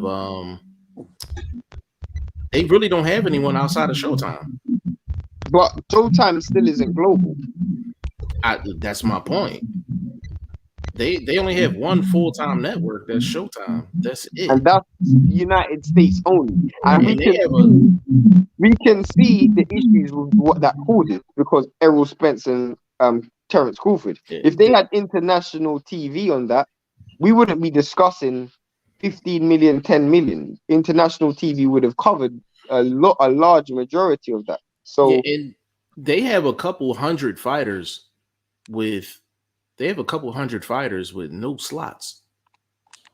Like if you look up their roster, like, and people, like I say this and people be like, oh, you anti-PBC. I'm like, no, I'm greedy, yo. I want to see all my fighters fighting more than once a year, yo. Like I want to see some fights. Like I'm greedy like that. You know what I'm saying? Like, I shouldn't have to wait 16, 18 months for me to see a fighter that I like to watch fight. It's crazy to me. Like, you know what I mean? Like, it's absolutely crazy to me. Like, that's why I'm like, it just, the only mistake Al really made, yo, is how many bridges he's burnt as far as networks. It's the only mistake he's made, because he's burned through like 4 different networks. Like, to the point of no return. He had Spike TV, burned to the ground. Bounce, burnt to the ground. HBO, completely out of business. Fox, I think they never really like fully like invested like 10 toes down in it. You know what I mean? Even when they was involved, I don't think they were like, it was kind of like a secondary thing for them. You know what I mean? Like, Showtime's really the only network that's like a true boxing network. We're in a situation right now where I don't care what anyone says. Something has to give in boxing. I've been watching boxing for not as long as you guys, obviously, but I've been watching boxing for years. And I would say that we've been on a height in terms of what we've been getting in terms of value. You know, last year we got a few unifications. This year we got a few unifications. And I felt like, you know, we've seen a lot of cross-promotional deals, fighters getting ridiculously high purses. And I feel like we're starting to, if we haven't reached the crescendo or the plateau of this peak, we're definitely coming up to it. And yeah, something has to give, because every other week there's a pay-per-view. Every other week there's a pay-per-view. Every other week there is a fight either being cancelled or rescheduled because of someone has a so-called injury or something, but we all know it's because they didn't sell enough tickets. You see, you know, it's fighters are much weaker than they used to be. Yeah. What do you say? Stay ready. I didn't even hear you, bro. Oh, hold on. I said these fighters are much weaker than they used to be. Yeah, definitely. But they're also, you know what it is? It's like they're weaker, but they want more. Yeah, like it's that. It's crazy. Like, it's crazy because I'm like, it's like, you know, like take a Pro Graves, for example, right? To be honest with you, if he didn't get on social media and start blasting folks for him not getting his opportunity, when Jose Ramirez took the fight, like didn't take the fight because he was getting married and all that, Pro Graves probably doesn't get the call. More than likely, he probably doesn't get the call if he's not on social media blasting. I gotta tell you, you know, Pro Graves is a friend of mine.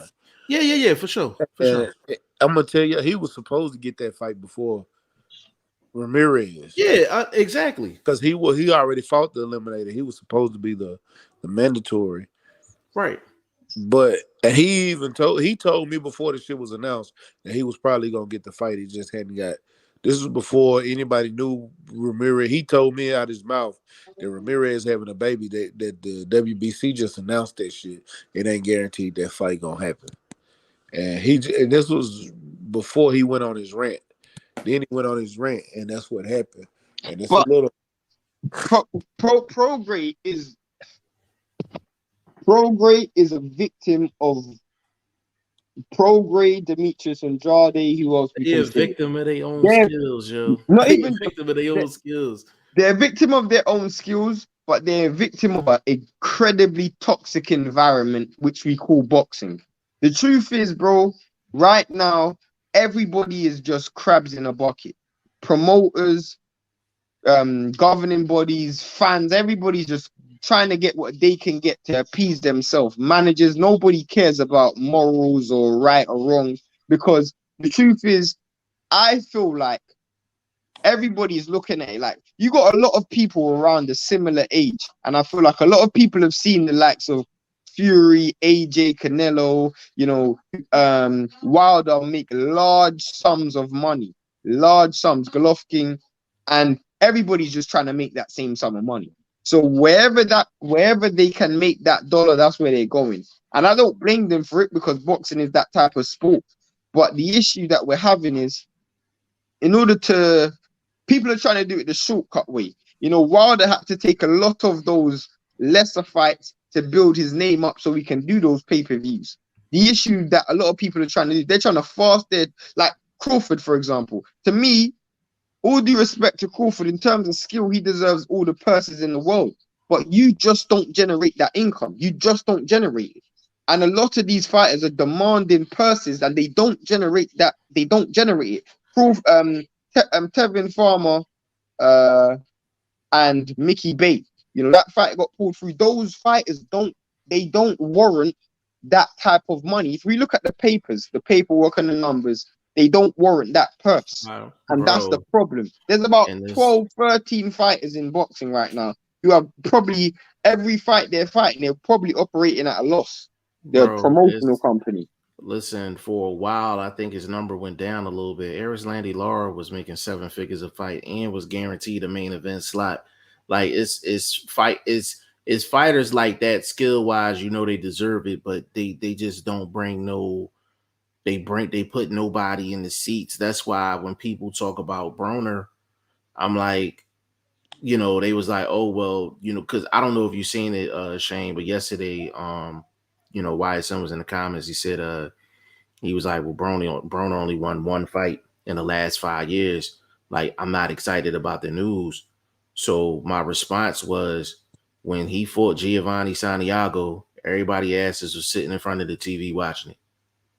You know what I'm saying? I was like, when he was getting ready to fight Figueroa, I was like, everybody was gonna sit and watch it. You want me to be honest? I'll say, as much as Adrian Broner get all the slack he gets, he is probably one of the most sought after fights. Like, everybody wants to fight him. Why everybody wants to fight him? It's because no matter what, he's gonna sell the fight. And people gonna come watch him fight. Yeah. I actually think, and this is me being honest, I actually think AB was probably one of the worst people they could have signed first. And you guys might say I'm crazy for saying this, but the issue is, all honesty, I don't even think this dude wins his next fight. So that's the problem you got right there. I don't think they care though. Right. I don't think they care. You can't build a foundation on someone who's not winning fights, bro. I'm gonna tell you what he can. He has a name. It doesn't matter who you put in the ring with. Just because he got a name, they're gonna come watch him. If he's coming off, let's say he loses his next fight. He's not a champion. So it doesn't matter who he's fighting. We know he's not fighting for a title right now. So you think they could have put him in there with somebody that's another name? He is the name. But the problem is, PBC tried to do that and he lost his last fight. They just gave him the win. That's my problem. And that's why I can't think of anyone in the top 30 at 140 that he can beat right now. I'm being dead serious, bro. And that's why I said the thing is, you have to put Broner up against some type of a name. The worst thing that can happen to Broner is him taking a bad loss against a no-name guy. I'm like, as long as they keep him in the ring with someone. Now, Figueroa has a name. You know what I'm saying? Like, he's a diminished talent inside of the ring, but he has a name.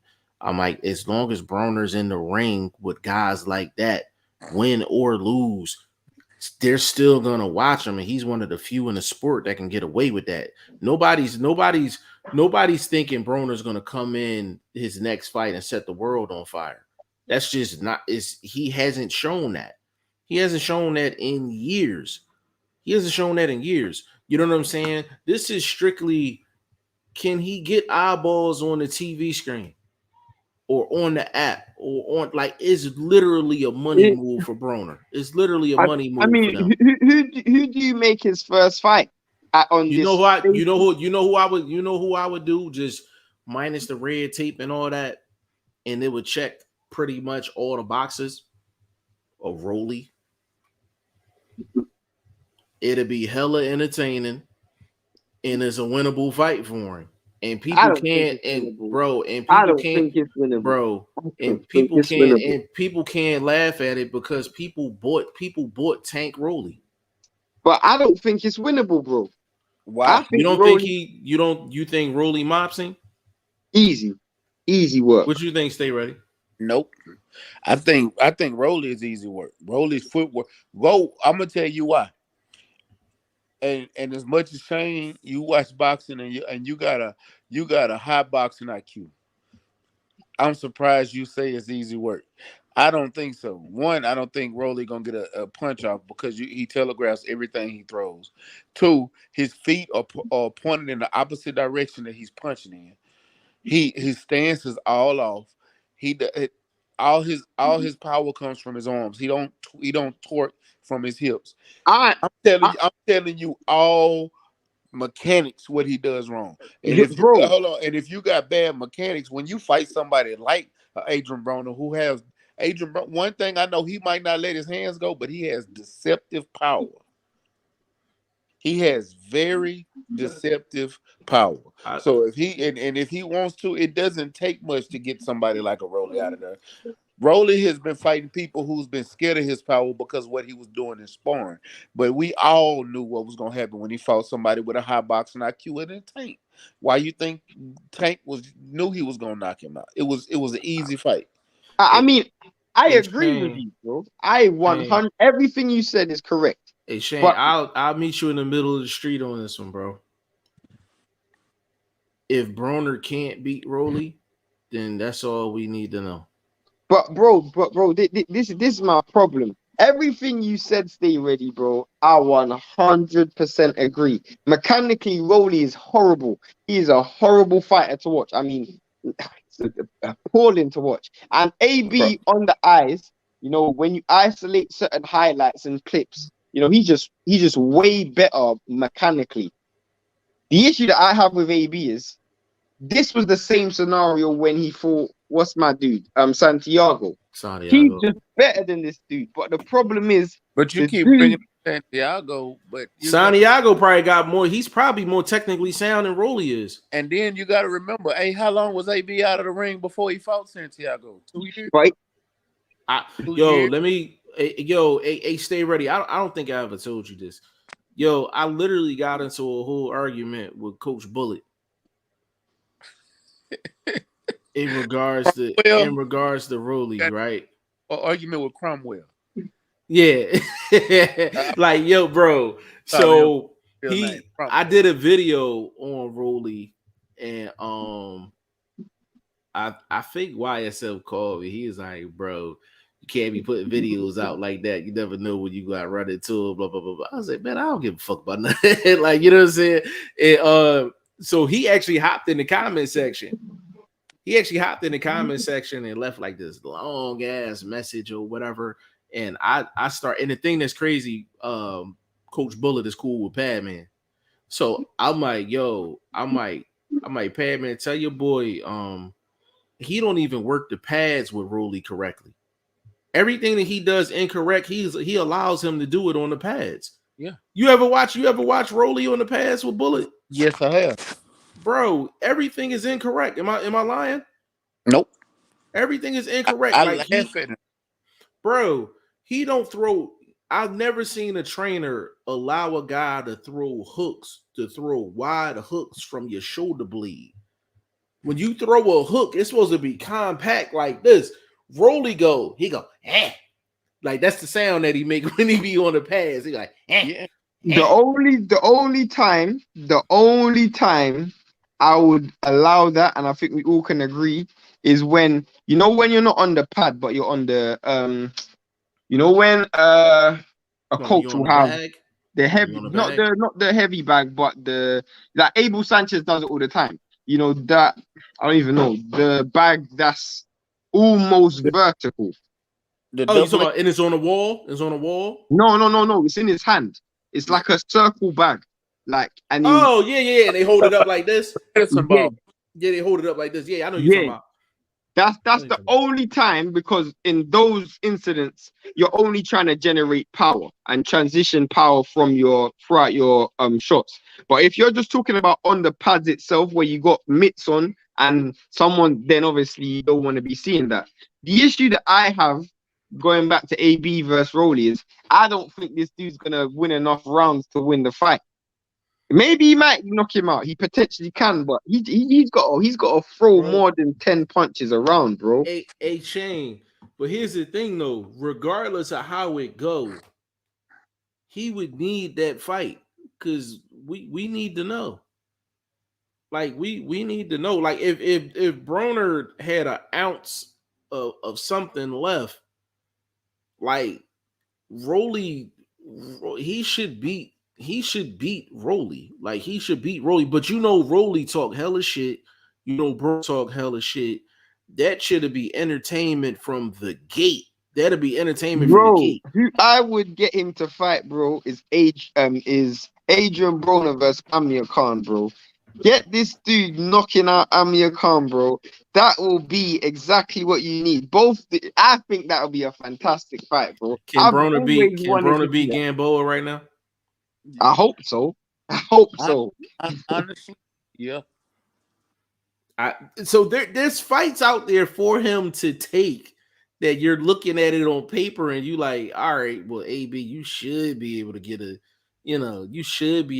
dub. You know what I'm saying? Because the way Figueroa looked, Broner might have had a shot in that fight. Bro, Figueroa looked horrible, bro. In that fight, huh? He did have a fight in that chance in that. Yeah, bro. Like it's that mama was tripping because I picked Broner to beat Omar Figueroa, and I told him, I said, bro, Omar Figueroa went into 2 fights with no coach. He was in the corner by himself. I don't trust nobody like that. No. That's true. That's true. You know the craziest thing?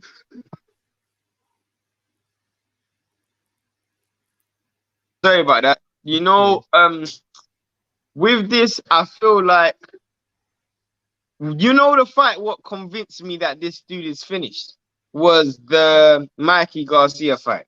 That was when I no longer thought this guy was a top fighter. I just thought AB was just so average in that fight. And that was the fight that done it for me.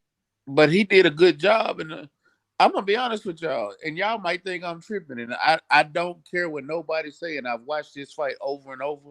I still think AB beat Pacquiao. I gotta watch that again, bro. Go back and go. I want y'all to go watch it. Turn the volume down. I don't care how you do your face. Turn the volume completely down and go score that fight round by round. Yo, I'm watching. I know Cap watched that fight once, and to be fair, that fight for me was just a trash fight. I just didn't like. I didn't like the fight. I watched that fight. I scored that fight. And the crazy part about it, I wasn't the only person that said that when it happened. I said, bro, AB got robbed. I watched it. He won that fight. Go back and watch it. Pacquiao wasn't even hitting him, bro. Shane, his Stay Ready other channel is Ringside Views. It's basically channel got all his like interviews and stuff on there. How long you had that channel for? A little while. Bro, what's the logo for it? You have it on Instagram? Yep.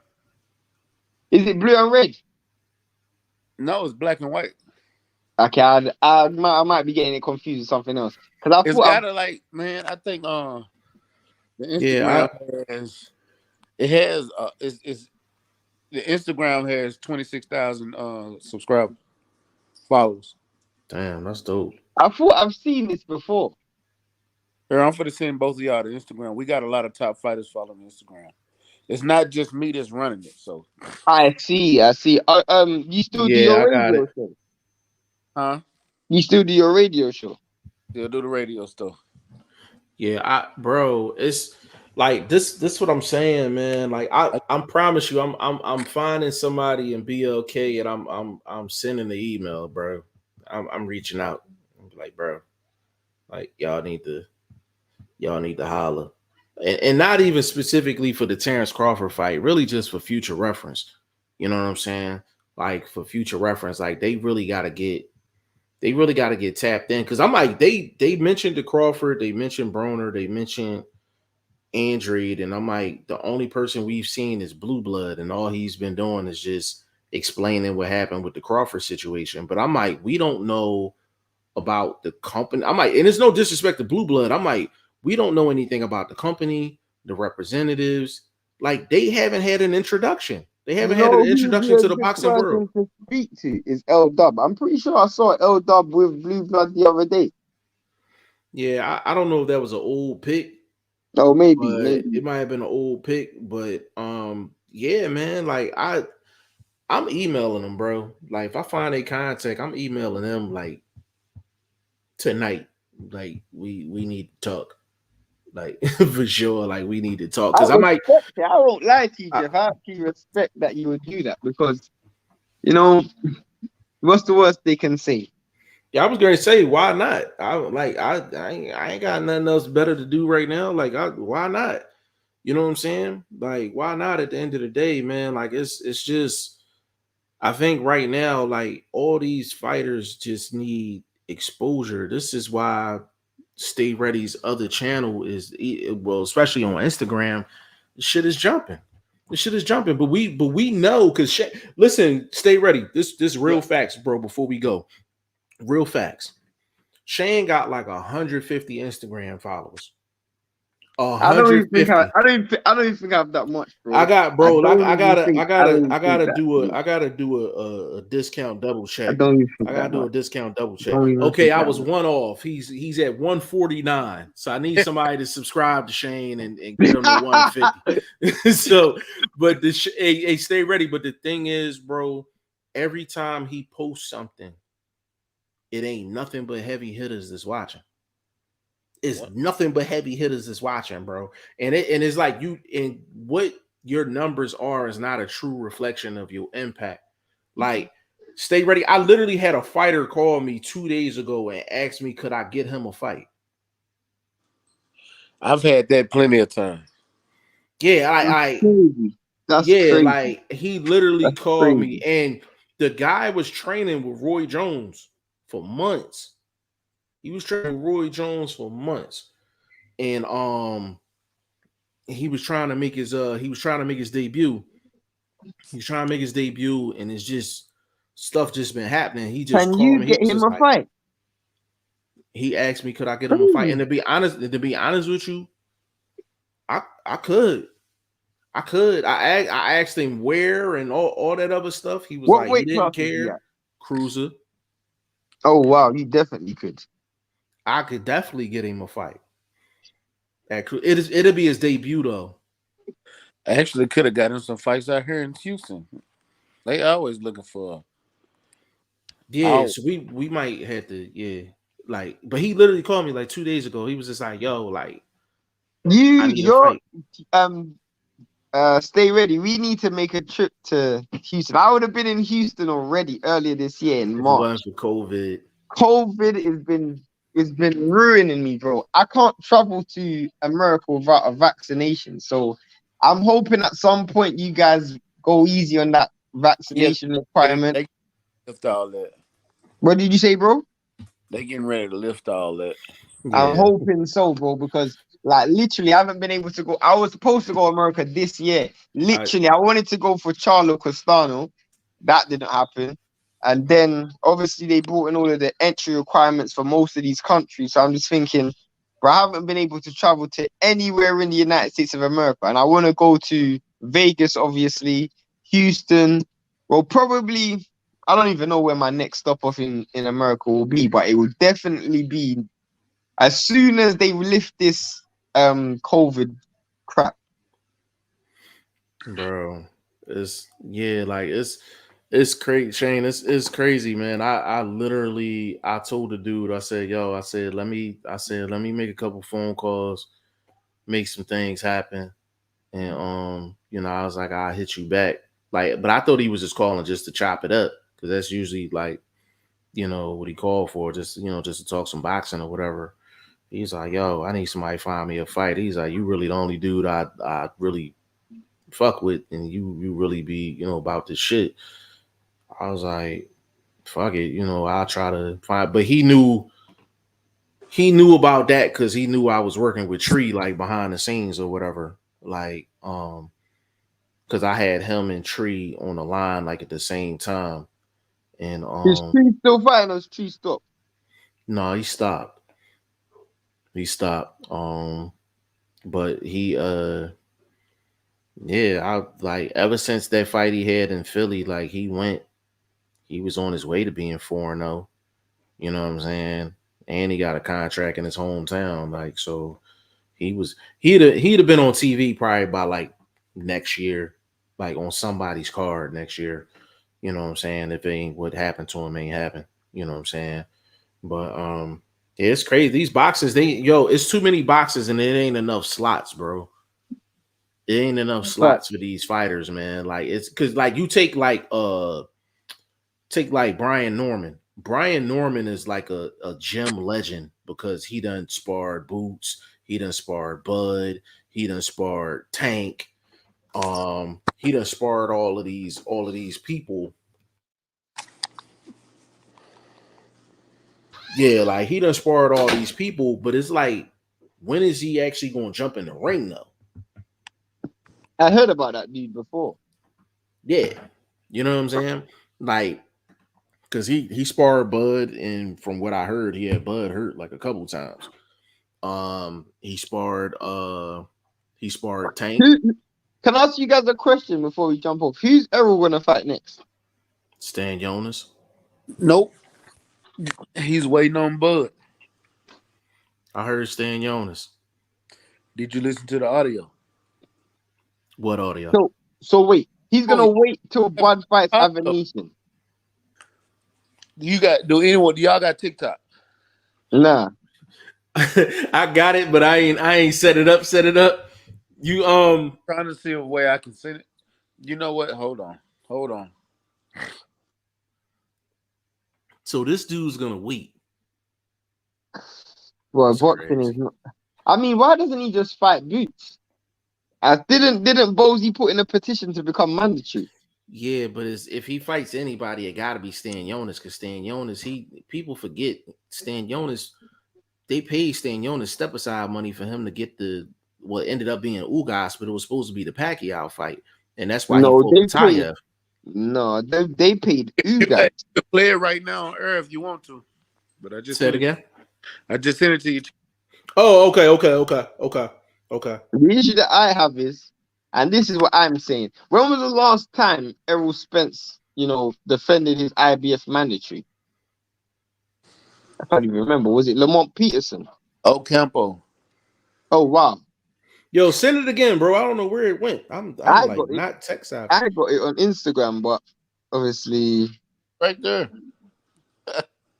It's right there. Okay, I got it. Yeah, like yeah, it's crazy. I don't know, if bro. He waits, bro. If he waits, that's gangster, bro. That's gangster, bro. I don't necessarily think that's good. You think it's a good thing if he waits, bro? Jeff. What you say? You think it's a good thing if he waits? No, I don't think so. I think you need a fight. I just feel like it's just holding up the welterweight division.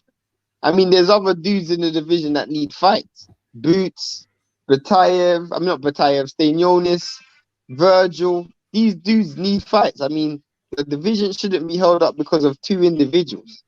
I think, yeah, but Stan Jonas is gonna get the crack before Boots, though. I don't know. I'm gonna check this out. I'm gonna tell you why I don't know. Mm-hmm. I think it would benefit Earl Spence more to fight Boots than to fight Stan Jonas. And let me explain why. But you're as good as your level of competition, right? Mm-hmm. Bud hasn't fought top level competition. His best opponent in his career. I don't care about none of the champions he's fought. The best opponent in his career is Sean Porter. Yep. Agreed. Now, what gets you ready for your next opponent is your previous opponent, and also your sparring that you're getting before the fight. Earl fight a switch hitter like Boots and beat him. What do you think that does for him in the anticipation of fighting an older fighter and a switch hitter like Terrence Crawford if they go ahead and fight. I agree with that narrative, but you also have to accept the fact that Boots can potentially beat Errol. I'm not 100% down that. I swear to God, I'm not. But I'm just looking at the potential of what it would do for somebody like Errol Spence. I don't think Stanionis can beat Errol Spence. I know people that's been calling Stanionis out because he's beatable. He is extremely beatable. I agree with that because the reason why Spence runs through Stanionis is because Spence is so much bigger than Stanionis. If he was to fight Spence the way he fought Batayev, he gets mopped. Like Batayev has power, but he has no punch variety. Footwork is bad. Like Stanionis was sitting right there, like hit me. And he got his shots off, don't get me wrong, but he never was able to sustain like long offense. You know what I'm saying? Like he'll hit him with 2 shots and then it'll be dull. He'll hit him with 3 shots, dull. I got an issue with Boots though, because Boots has only fought 1 round. They're gonna come after you, Shane, if you keep talking about Boots, yo. YSM gonna jump up in this joint. He can say what he wants. The fact is, how much rounds has Boots fought in 2022?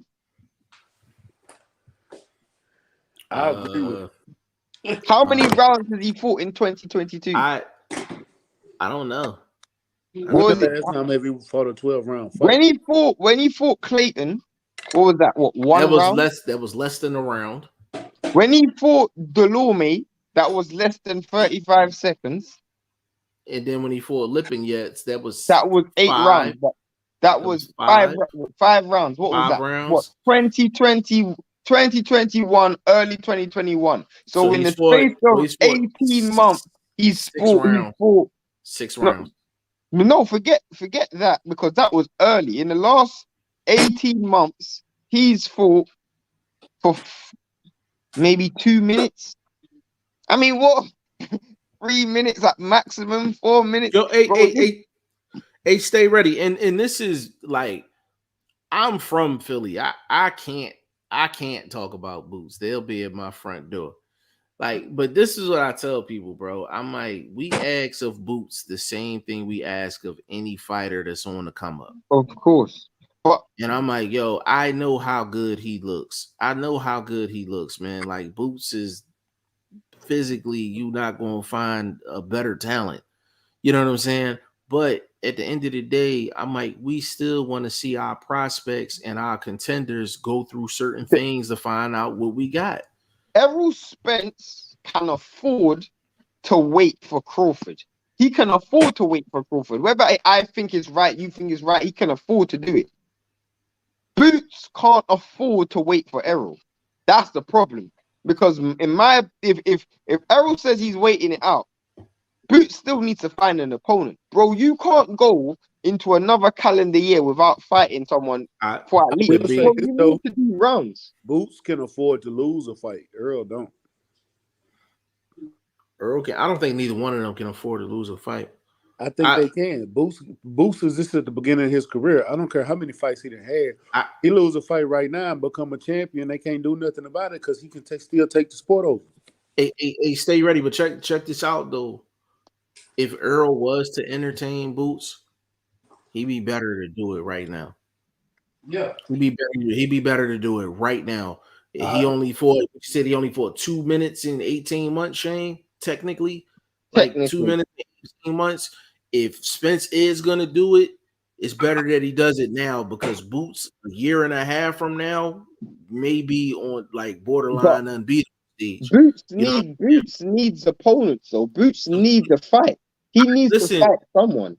I wouldn't mind a Boots and Stanionis fight. I wouldn't mind a Boots and a Batayev fight. I think those are solid fights for him, man. Like, they're solid fights for him. He's gonna take him rounds, bro. I think Batayev will take him rounds, though. Potentially. But I think Stanionis will take him rounds, though. I want to see him fight someone who's just gonna run. Like literally run time Furman. Just run around the ring for 12 rounds. Literally just run. Him and Ugas will be a good fight. Again, that's a good name. He needs to fight. I know they spar. I know they spar in the gym all the time. They'll never fight, but Ray Robinson would be a good fight too. I would love to see that. Ray Robinson would be a good fight for him too. I just want to see this dude fight someone for more than 5 rounds. Yeah, people be sleeping on Ray Robinson, man. Ray Robinson, he's a guy that has consistently improved. Can I say one thing? And I'm sorry, I'm gonna say this before because I actually have to jump off. Yeah, I'm going to jump off too. Go ahead, bro. I don't know what it is, and it's not because of technique. It's not because of skill. I was just sitting down today, and I was thinking. I actually think, I swear to God, this is going to sound crazy. I actually think Deji is going to do well against Mayweather. I don't know why. I have no reason why. I swear to God. Bro, I don't know why. Something just came over me and was like, I think this guy's going to do well. I don't know why. When is that fight? I have no idea. I don't know. You know the thing that's crazy, bro, is like, I said, like, yo, Floyd better stop playing around, man, because that Japanese dude was smacking him around a little bit. He was smacking him around a little bit. Floyd's gonna lose. I just think it's just I think he gonna get hit with something. Yeah, I think he just gonna get hit with something, man. But it's not for no boxing reasons. I just have this feeling. I don't know what it is.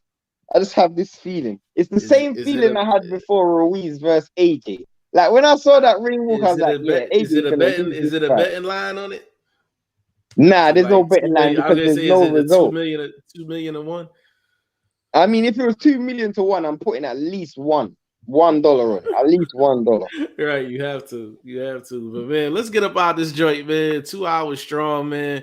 My bro, Stay Ready, came through, blessed us with his presence, man. VP Shane, man. Stay ready. Give him your social media and all that good stuff, good brother. Man, y'all come tap in. Stay Ready Boxing TV on Instagram and YouTube, and Ringside Views on Instagram, YouTube, and TikTok. Y'all come check it out. Hey man, Ringside Views, man. I just subbed to it, man. I'm gonna actually create a link, man. Put that thing up, man. Make sure everybody subscribe to that, man. Shane, give me your social media, good brother. I'm Shane, the number 1. As Jeff said, I only have 149 Instagram followers. Obviously, to me, I don't really use like Instagram followers doesn't really mean much to me. But yeah, 149 subscribers. I'm pretty sure I'm gonna get to 150 now. Jeff said I'm gonna holler at the weed man down the block, man. Before I go to work, I'm be like, yo, go to Instagram, hit my man Shane up, man, get him at 150. Literally, numbers mean absolutely nothing. It means nothing. Bro, it's crazy because I Stay Ready. I talked to Shane last night, and I was just like, bro, I said this number shit give me a headache, man. I'm like, 1 minute you think you got it figured out, the next minute, it's something completely different, man. I'm like, I don't even care anymore, man. Like bro, I'm not gonna lie, like life. The thing is for me, and this is sorry to go on a quick tangent. You see, the thing is for me, a lot of people they had normal life and then picked up boxing, like media, boxing, journalism.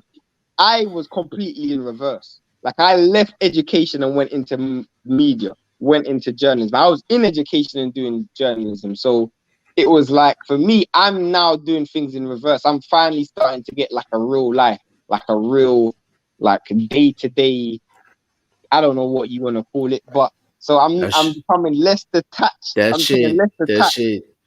shit difficult, bro. That shit difficult, man. You got that regular life, man, and then you trying to balance all this out too. Yeah, I've never had this problem before, but now as you can see, I'm less on the live stream. I'm having to juggle life and the sport. It's a high level of respect for people that juggle both, man. Like, you know what I'm saying? Like it's crazy, man. But we're gonna get up off this joint, man. On behalf of Stay Ready Boxing TV, my man VP Shane, Boxing First Vlog, and your boy G5 Jeff TV. This was episode 139 of the Goodfellas podcast. We'll be back with y'all tomorrow. Appreciate you. Stay ready.